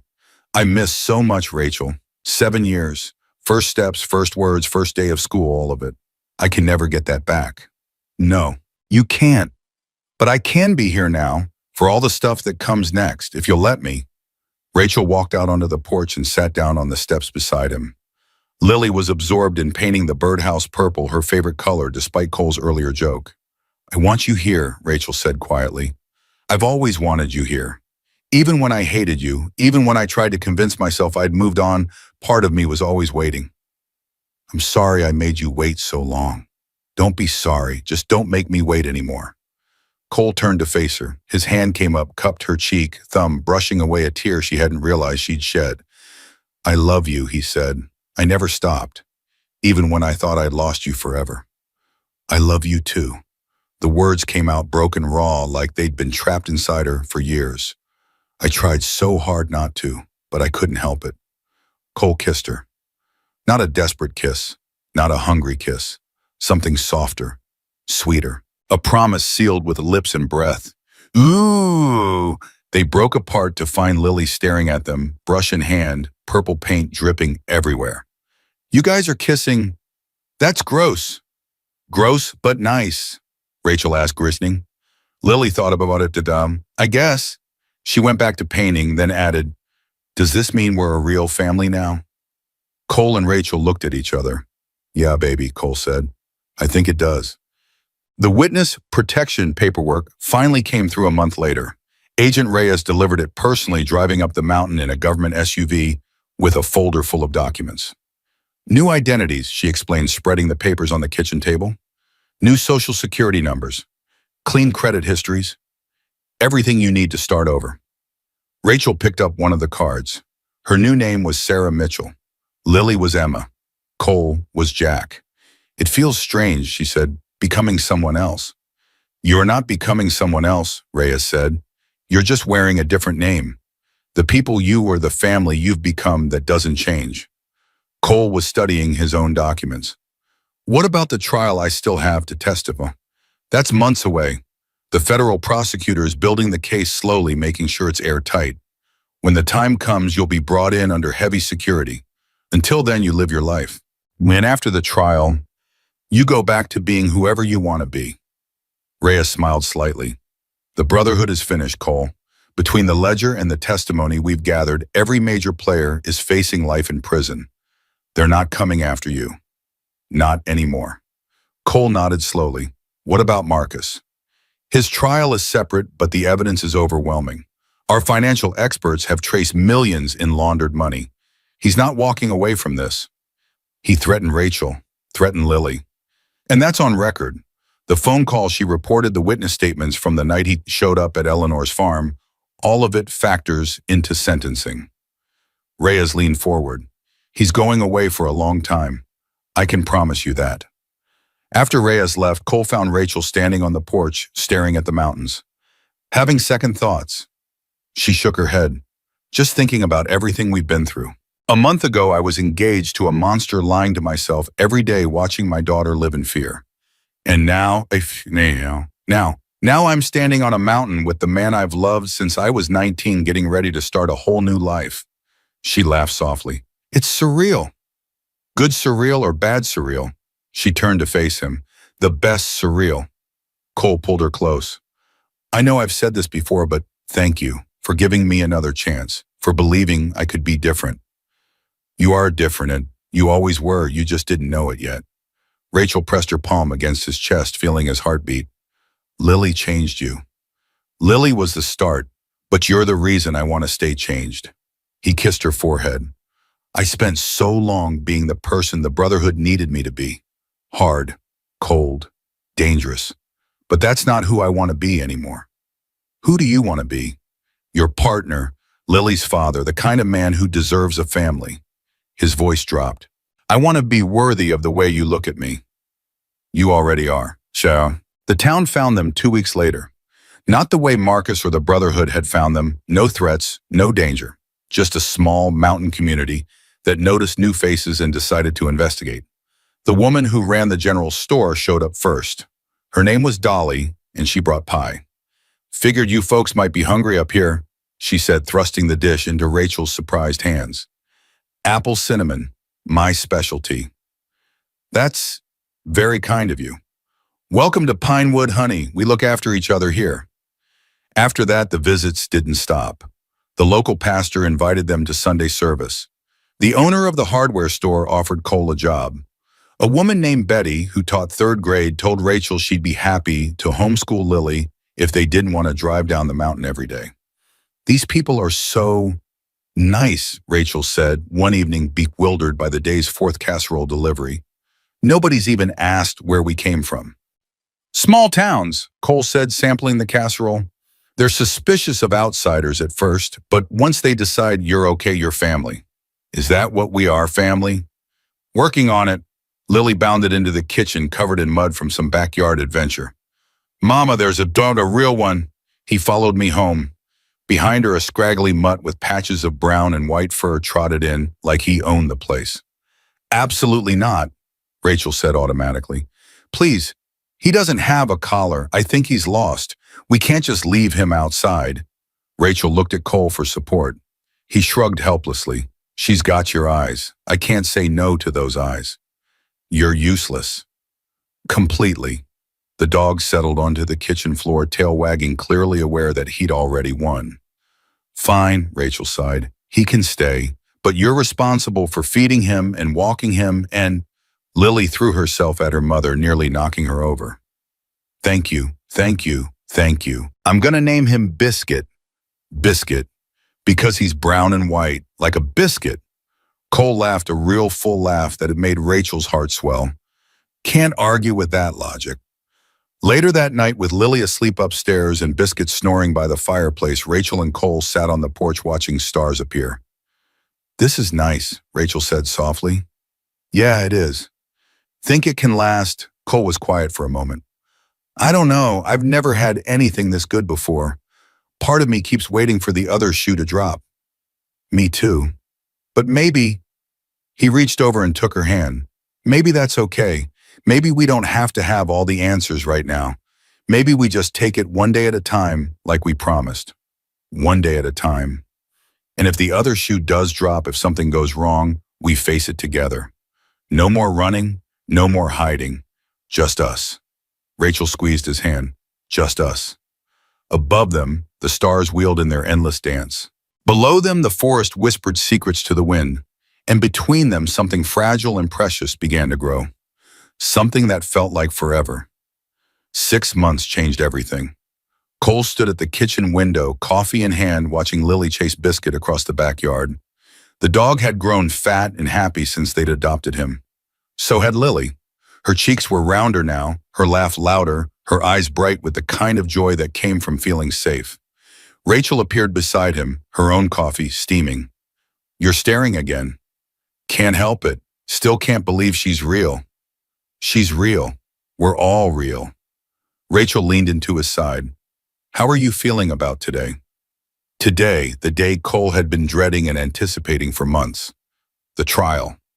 Nervous, he admitted. Haven't testified in front of anyone since, well, ever. You'll be fine, just tell the truth. The truth. Cole laughed humorlessly. The truth is I did terrible things, Rachel. Things I'm not proud of. Things I'll have to say out loud on record in front of strangers. Rachel turned to face him. The truth is also that you changed, that you risked everything to bring those people down, that you chose to be better. She touched his cheek. That's the truth that matters. Cole leaned into her touch. 6 months of mornings like this, and he still couldn't believe it was real. Still woke up some nights in a panic, convinced he was back in some dingy motel room, running from shadows. But then Rachel would shift beside him, or Lily would call out from a bad dream, and he'd remember. He was home. Daddy, Lily burst through the back door, Biscuit on her heels. Daddy, can I come to the courthouse with you? I want to see you be brave. Cole knelt down to her level. It's not really that kind of brave baby, just a lot of talking. Talking can be brave. That's what Mama says. She says sometimes the bravest thing is telling the truth even when you're scared. Cole looked up at Rachel, who shrugged innocently. She's not wrong, Rachel said. Please, Daddy, I'll be super quiet. I won't make any noise at all. It's going to be really boring. Hours and hours of grown-ups asking questions. I don't care. I want to be there. I want to see you win. Cole felt his throat tighten. This child, this impossible, beautiful, miraculous child who had found him in a dumpster and refused to let go. Okay, bueno, he heard himself say. You can come. Lily threw her arms around his neck. I knew you'd say yes. I already picked out my fancy dress. Well, she ran upstairs, Biscuit barking at her heels. Rachel raised an eyebrow. You're getting soft. Completely. It's a good look on you. The federal courthouse was massive and intimidating. Cole had faced down gang leaders, survived beatings, stared death in the face more times than he could count. But walking up those stone steps made his knees weak. Lily's hand in his helped. So did Rachel's presence at his other side. Remember, Agent Reyes said, meeting them at the entrance, stick to the facts. Answer only what's asked. Don't volunteer information.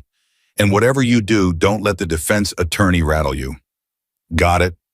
You'll do great. She glanced at Lily, surprised. Didn't expect the whole family. She wanted to see me be brave. Reyes smiled. Can't argue with that. Inside, the courthouse hummed with activity. Lawyers in expensive suits. Reporters hovering near the doors. Security guards watching everything with hard eyes. Thomas was waiting for them outside the courtroom. He'd taken the day off to be their moral support, he called it. How are you holding up? He asked Cole. Ask me in a few hours. Fair enough. Thomas crouched down to Lily's level. Hey there, princess. You ready to watch your dad be a hero? Lily nodded seriously. He's the bravest man I know. Besides you. And maybe Biscuit. Thomas laughed. I'll take second place to Biscuit any day. The bailiff appeared at the courtroom door. Mr. Harrison, they're ready for you. Cole took a deep breath. Rachel squeezed his hand. We'll be right here, no matter what. No matter what, Lily echoed. Cole kissed them both, Rachel on the lips, Lily on the forehead, and walked into the courtroom. The defense attorney was a shark in a $3,000 suit. His name was Vincent Moreau, and he'd made his career defending the indefensible. He looked at Cole like he was a piece of meat to be carved up for the jury's entertainment. Mr. Harrison, Moreau began, his voice silky smooth. Let's talk about your history with the Iron Brotherhood. Okay. You were a member for how long? 7 years. And during those 7 years, you participated in numerous criminal activities, correct? Yes. Drug trafficking? Yes. Weapons dealing? Yes. Assault, intimidation, violence against individuals who owed the Brotherhood money. Cole's jaw tightened. Yes. Did you ever kill anyone, Mr. Harrison? The question hung in the air. Cole felt every eye in the courtroom on him. No. Are you certain? Because according to FBI reports, you were present at several incidents where fatalities occurred. I was present. I didn't pull any triggers. But you didn't stop those triggers from being pulled, did you? Cole's hands curled into fists under the witness stand. No, I didn't. So by your own admission, you stood by while people were murdered and did nothing. Objection, the prosecutor called out. Argumentative. Withdrawn. Moreau smiled like a wolf. Let's move on. You testified earlier that you left the Brotherhood 5 years ago. What prompted that decision? I wanted out. Just like that.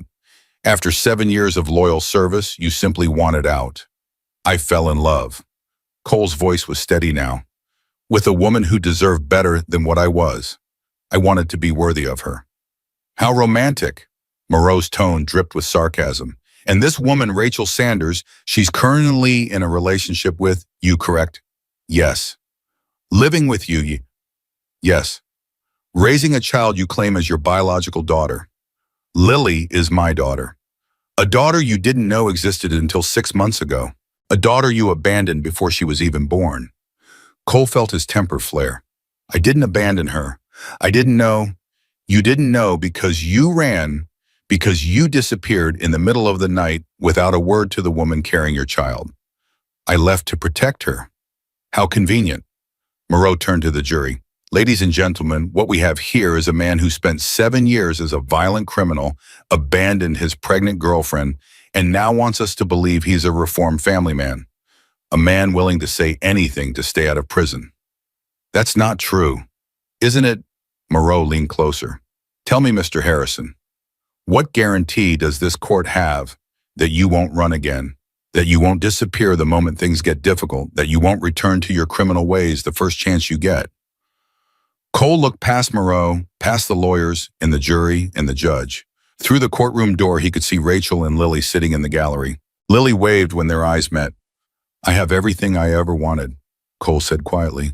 A woman who loves me, a daughter who believes in me, a chance to be the man I should have been all along. He turned back to Moreau. I spent 8 years running, 8 years hiding from who I was and what I'd done. I'm tired of running.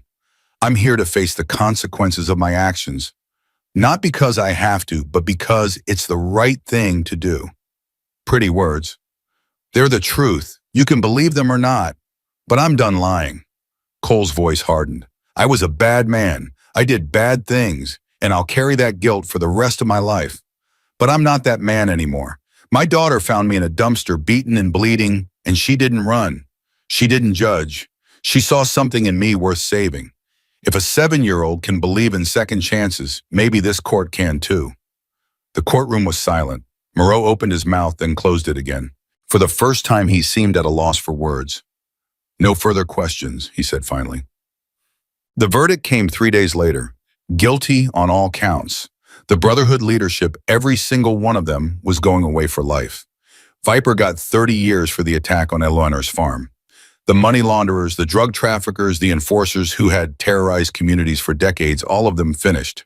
And Marcus Webb tried separately, but just as thoroughly received 25 years for money laundering, conspiracy, and witness intimidation. Cole was granted immunity for his testimony. He walked out of that courthouse a free man. Rachel was waiting for him on the steps, Lily beside her. When she saw his face, she knew. It's over, she whispered. It's over. Lily launched herself at him, and he caught her, spinning her around while she shrieked with laughter. You did it, Daddy. You won. We won, baby girl. All of us. Thomas appeared grinning. Hell of a thing, Harrison. Hell of a thing. Couldn't have done it without you. Sure you could. You're too stubborn to fail. Thomas shook his hand, then pulled him into a brief hug. Take care of them, you hear? They deserve the best. They'll get it, I promise. They went home that night, not to the safe house in the mountains, that chapter was closed, but to a new home, a real home, a small farmhouse on 10 acres of Tennessee land not far from Eleanor's place. Eleanor had found it for them. 3 bedrooms, a wraparound porch, a barn that needed fixing, and more potential than Cole had ever dared to dream about. It needs work, Rachel said as they pulled up the driveway. Good, I like work. Lily was out of the car before it fully stopped, Biscuit bounding after her. This is ours, really ours. Really ours, Cole confirmed. Forever. Forever. Lily ran toward the house, arms spread wide, spinning in circles. I'm home. I'm finally home. Rachel slipped her hand into Cole's. She's right, you know. This is home. Feels strange. Good strange, but strange. We'll get used to it. They walked toward the house together, their future spread out before them like an open road. The first month was chaos. There were boxes to unpack, repairs to make, routines to establish. Lily started at the local elementary school and came home every day with stories about her new friends. Rachel found part-time work at a bakery in town, finally using the culinary skills she dreamed about for years. Cole took the way at the hardware store, learning the rhythms of small-town life. It wasn't perfect. Nothing ever was. Some nights Cole still woke up in a cold sweat, memories clawing at the edges of his mind. Some days Rachel caught herself looking over her shoulder, waiting for a threat that no longer existed. And Lily still had moments, brief flashes of fear, when a loud noise or an angry voice would send her running for cover. But they faced it together, always together. Therapy might help, Rachel suggested one evening after a particularly bad nightmare had left Cole shaking. For all of us. Therapy. Cole turned the word over in his mouth. Didn't think bikers went to therapy. You're not a biker anymore. You're a father, a partner, a man who's trying to heal. She took his hand. There's no shame in asking for help. I asked you for help, and that was brave. This is just more of the same. Cole was quiet for a long moment. Then he nodded slowly. Okay, we'll try therapy. Really? You're right. I'm tired of fighting alone, tired of pretending I'm okay when I'm not. He pulled her close. I want to be better. For you, for Lily, for myself. They found a therapist in the next town over, a woman named Dr. Evelyn Hart who specialized in trauma and family counseling. She was patient and kind and didn't flinch when Cole talked about his past. Healing isn't linear, she told them during their first family session. There will be good days and bad days. The important thing is that you're here, that you're trying. Will it ever go away completely? Lily asked. She'd been quieter than usual, picking at the hem of her dress. The scared feeling, Dr. Hart considered the question carefully. The fear may never disappear entirely, but it will get smaller, easier to manage, and eventually the good days will outnumber the bad ones by so much that you'll forget what being scared all the time felt like. Promise. I promise. Spring arrived like a miracle. The farm burst into color almost overnight. Flowers Rachel had planted pushed through the soil. Trees that had looked dead all winter suddenly sprouted green leaves. Even the old barn, now fully repaired, seemed to glow in the morning light. Cole stood on the porch watching Lily teach Biscuit to fetch. The dog was terrible at it, more interested in chasing butterflies than retrieving the ball. But Lily didn't care. She laughed every time he ran the wrong direction, patient in a way that made Cole's heart ache. Penny for your thoughts. Rachel joined him, 2 cups of coffee in hand. It had become their morning ritual, this quiet moment before the world woke up. Just thinking about how different everything is. Good different, the best different. He accepted the coffee, took a sip. A year ago, I was sleeping in abandoned buildings, looking over my shoulder every second, convinced I'd die alone and unmourned. And now I've got this. He gestured at the farm, at Lily, at Rachel beside him. A home, a family, a future. No regrets. Only that it took me so long to find it. He turned to face her. I wasted so many years, Rachel. Running, hiding, being afraid. If I'd been braver. Hey, she stopped him with a finger on his lips. No what ifs. We're here now. That's what matters. You're right. It's just hard sometimes, knowing how much I missed. You're not missing anything anymore. You're right here, present, accounted for. She smiled. Speaking of which, Lily's been asking about the father-daughter dance at school. Cole's eyebrows rose. There's a father-daughter dance next Saturday. She's been too nervous to ask you directly. Why would she be nervous? Rachel shrugged. She's still learning, still figuring out what it means to have a dad. I think part of her is afraid you'll say no. I would never say no. Then tell her that. She needs to hear it. Cole set down his coffee and walked off the porch toward his daughter. Hey, baby girl, can I talk to you for a second? Lily looked up, Biscuit panting at her feet. Am I in trouble? What? No, of course not. Cole knelt in the grass so they were eye level. I heard there's a father-daughter dance coming up. Lily's eyes widened. Mama told you? She might have mentioned it. I was going to ask you myself. I didn't know if you'd want to go. It's kind of dorky. And there'll be other dads there, and you might feel weird because you haven't been a dad that long, and... Lily, Cole took her hands in his. There is nothing in this world I want more than to go to that dance with you. Really, I don't care if it's dorky. I don't care if I feel weird. You're my daughter and I love you, and I will go to every single father-daughter dance from now until you're sick of me. Lily's eyes filled with tears.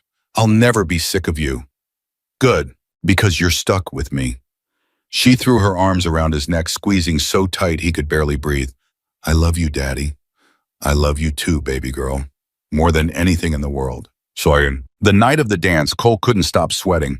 He'd faced down gang leaders, survived explosions, testified in federal court. But the idea of walking into a school gymnasium full of fathers and daughters made him want to run for the hills. You look fine, Rachel assured him, straightening his collar. More than fine, you look handsome. I look ridiculous. This tie is trying to kill me. The tie is perfect. You're perfect. Stop fidgeting. Lily appeared at the top of the stairs and Cole's breath caught. She was wearing a lavender dress Eleanor had helped her pick out with white flowers embroidered along the hem. Her hair was pulled back in a fancy braid, and she'd insisted on lip gloss, which made her look suddenly terrifyingly older. "Do I look okay?" she asked, nervous. "You look beautiful," Cole managed, "like a princess." Lily beamed. "You look okay too, for a dad." "Thanks, I think." Rachel took pictures until Lily complained her face hurt from smiling. Then she shooed them toward the door. "Have fun. Make memories. Try not to step on anyone's feet." "I make no promises," Cole said. The drive to the school was quiet. Lily stared out the window, fingers tapping nervously against her knee. "Daddy." "Yeah, baby." "What if the other kids think it's weird that I didn't have a dad before?" Cole's hands tightened on the wheel. "Is that what you're worried about? Some of them ask questions. At school, about why you just showed up, about where you were before. What did you tell them? That you were lost, but then I found you." Cole's throat tightened. That's the perfect answer. "But what if they think I'm lying? What if they don't believe me?" "Then they don't believe you. It doesn't matter what anyone else thinks, Lily. What matters is what we know to be true." He reached over and squeezed her hand. "I was lost. You found me, and now we're together. That's our story. Nobody else needs to understand it." Lily was quiet for a moment, then, "You're good at being a dad." "I'm learning." "You're good at learning too." They pulled into the school parking lot. The gymnasium was already packed with fathers and daughters in their finest clothes. Music spilled through the open doors. Lily hesitated. "What if I'm bad at dancing? Then we'll be bad together." Cole offered his hand. "Ready." Lily took it. "Ready." The gymnasium had been transformed into a wonderland of streamers and lights. Fathers in suits and daughters in dresses twirled across the floor. The DJ played a mix of old, hung and new, and a table along the wall held punch and cookies. Cole felt every eye on them as they entered. The new family, the mysterious father who had appeared from nowhere, the little girl who had found him in a dumpster. Let them stare. "Want some punch?" he asked Lily. "Maybe later. Can we dance first?" "Absolutely." They made their way to the dance floor just as a slow song started. Cole put his hands on Lily's waist, she put hers on his shoulders, and they swayed together. "This isn't so bad," Lily said. "See, nothing to be scared of. I'm glad you're here, Daddy. I'm glad you found us." "You found me, remember?" "Yeah, but you stayed. That's the important part." She looked up at him with those honey gold eyes, his eyes. "Some people find each other and then leave again. You stayed." Cole's vision blurred. He blinked hard. "I'll always stay, Lily. No matter what happens, no matter how hard things get. You're my daughter. Nothing will ever change that." "Promise, promise." They danced through 3 more songs. Cole stepped on her feet twice and she stepped on his once, and neither of them cared. By the end of the night, Lily was laughing so hard she could barely stand. "Best dance ever," she declared as they walked to the car. "Better than you expected." "A million times better." She grabbed his hand and held on tight. "Can we do this every year? Until I'm too old for father-daughter dances?" "You'll never be too old." "Promise, promise, Mom." They got home late. Rachel was waiting on the porch, wrapped in a blanket against the cool night air. She stood when the car pulled up, a smile spreading across her face. "How was it?" "Amazing." Lily ran up the steps and threw herself into her mother's arms. "Daddy only stepped on my feet twice." "That's practically professional." "I'm exhausted, though. Can I go to bed?" "Of course, baby. Go on up. I'll be there to tuck you in soon." Lily hugged Cole one more time, fierce and tight, then disappeared inside with Biscuit at her heels. Rachel turned to Cole. Well, what? How are you feeling?" Cole thought about the question, really thought about it. He felt tired, happy, overwhelmed, grateful, a dozen other emotions he couldn't name. But mostly he felt whole. "I feel like I finally understand what life is supposed to be," he said slowly. "All those years I was running, I thought I was looking for safety, security, a place to hide. And now I know what I was really looking for." He took her hands in his. "I was looking for home, not a place of feeling. the feeling of belonging somewhere, of being someone's safe place instead of always looking for one. Rachel's eyes glistened. You are someone's safe place. You're mine. You're Lily's. I know, and it still amazes me every single day. He pulled her into his arms, holding her against his chest. The night was quiet around them, stars scattered across the sky like scattered diamonds. Somewhere in the trees, an owl called out. I love you, Cole said. I've loved you since I was 20 years old and too stupid to know what that meant. I loved you through 8 years of silence and distance and regret. And I'll love you for the rest of my life if you'll let me. Rachel pulled back just enough to look at his face. Is that a proposal? It's a promise. The proposal comes later when I can afford a proper ring. I don't need a ring. You deserve one. You deserve everything, Rachel. Everything I couldn't give you before, everything I didn't know how to give. I want to spend the rest of my life making up for lost time. You already have. She kissed him, then soft and deep and full of everything they'd survived to get here.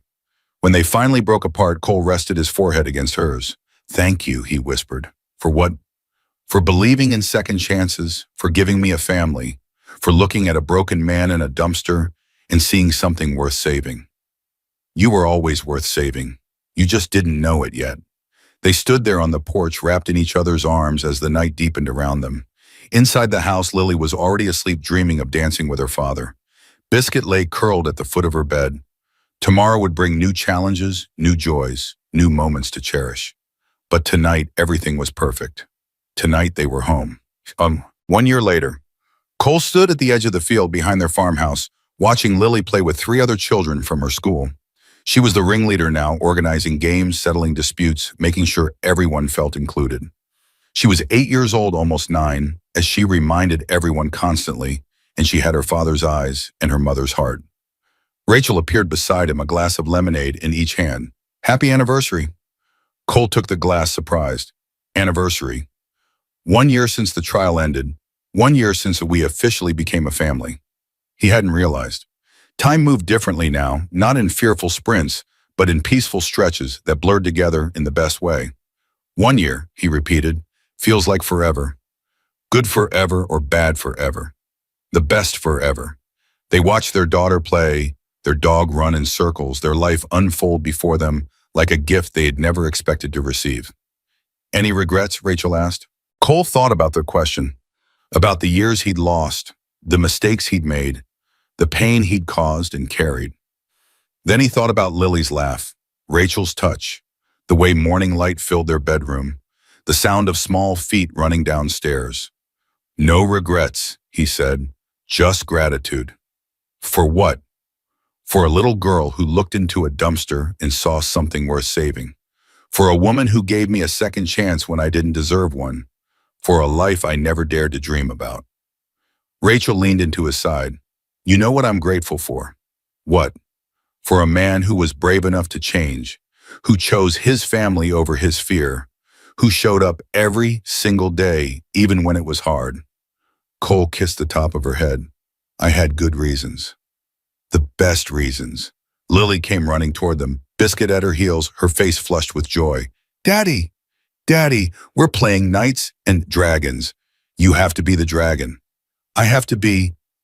Yes, you're the best at roaring. Cole looked at Rachel, who shrugged. You heard her.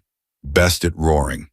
He handed Rachel his lemonade, swept Lily onto his shoulders, and charged toward the other children with his best dragon roar.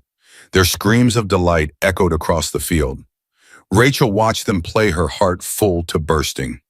1 year ago, she'd been trapped in a nightmare, engaged to a monster, lying to herself every day, watching her daughter live in fear. Now she had everything she'd ever wanted. Not wealth or status or security. Something far more valuable. A family. A real one built on love and trust and second chances. Cole caught her eye across the field and smiled that smile that still made her heart skip after all these months. She smiled back. Some people spend their whole lives searching for home. They'd found it in each other, and they were never letting go. The end time. I hope you enjoyed this story. Please share your favorite part and tell me where in the world you're watching from. Have a wonderful day, and remember, it's never too late for a second chance.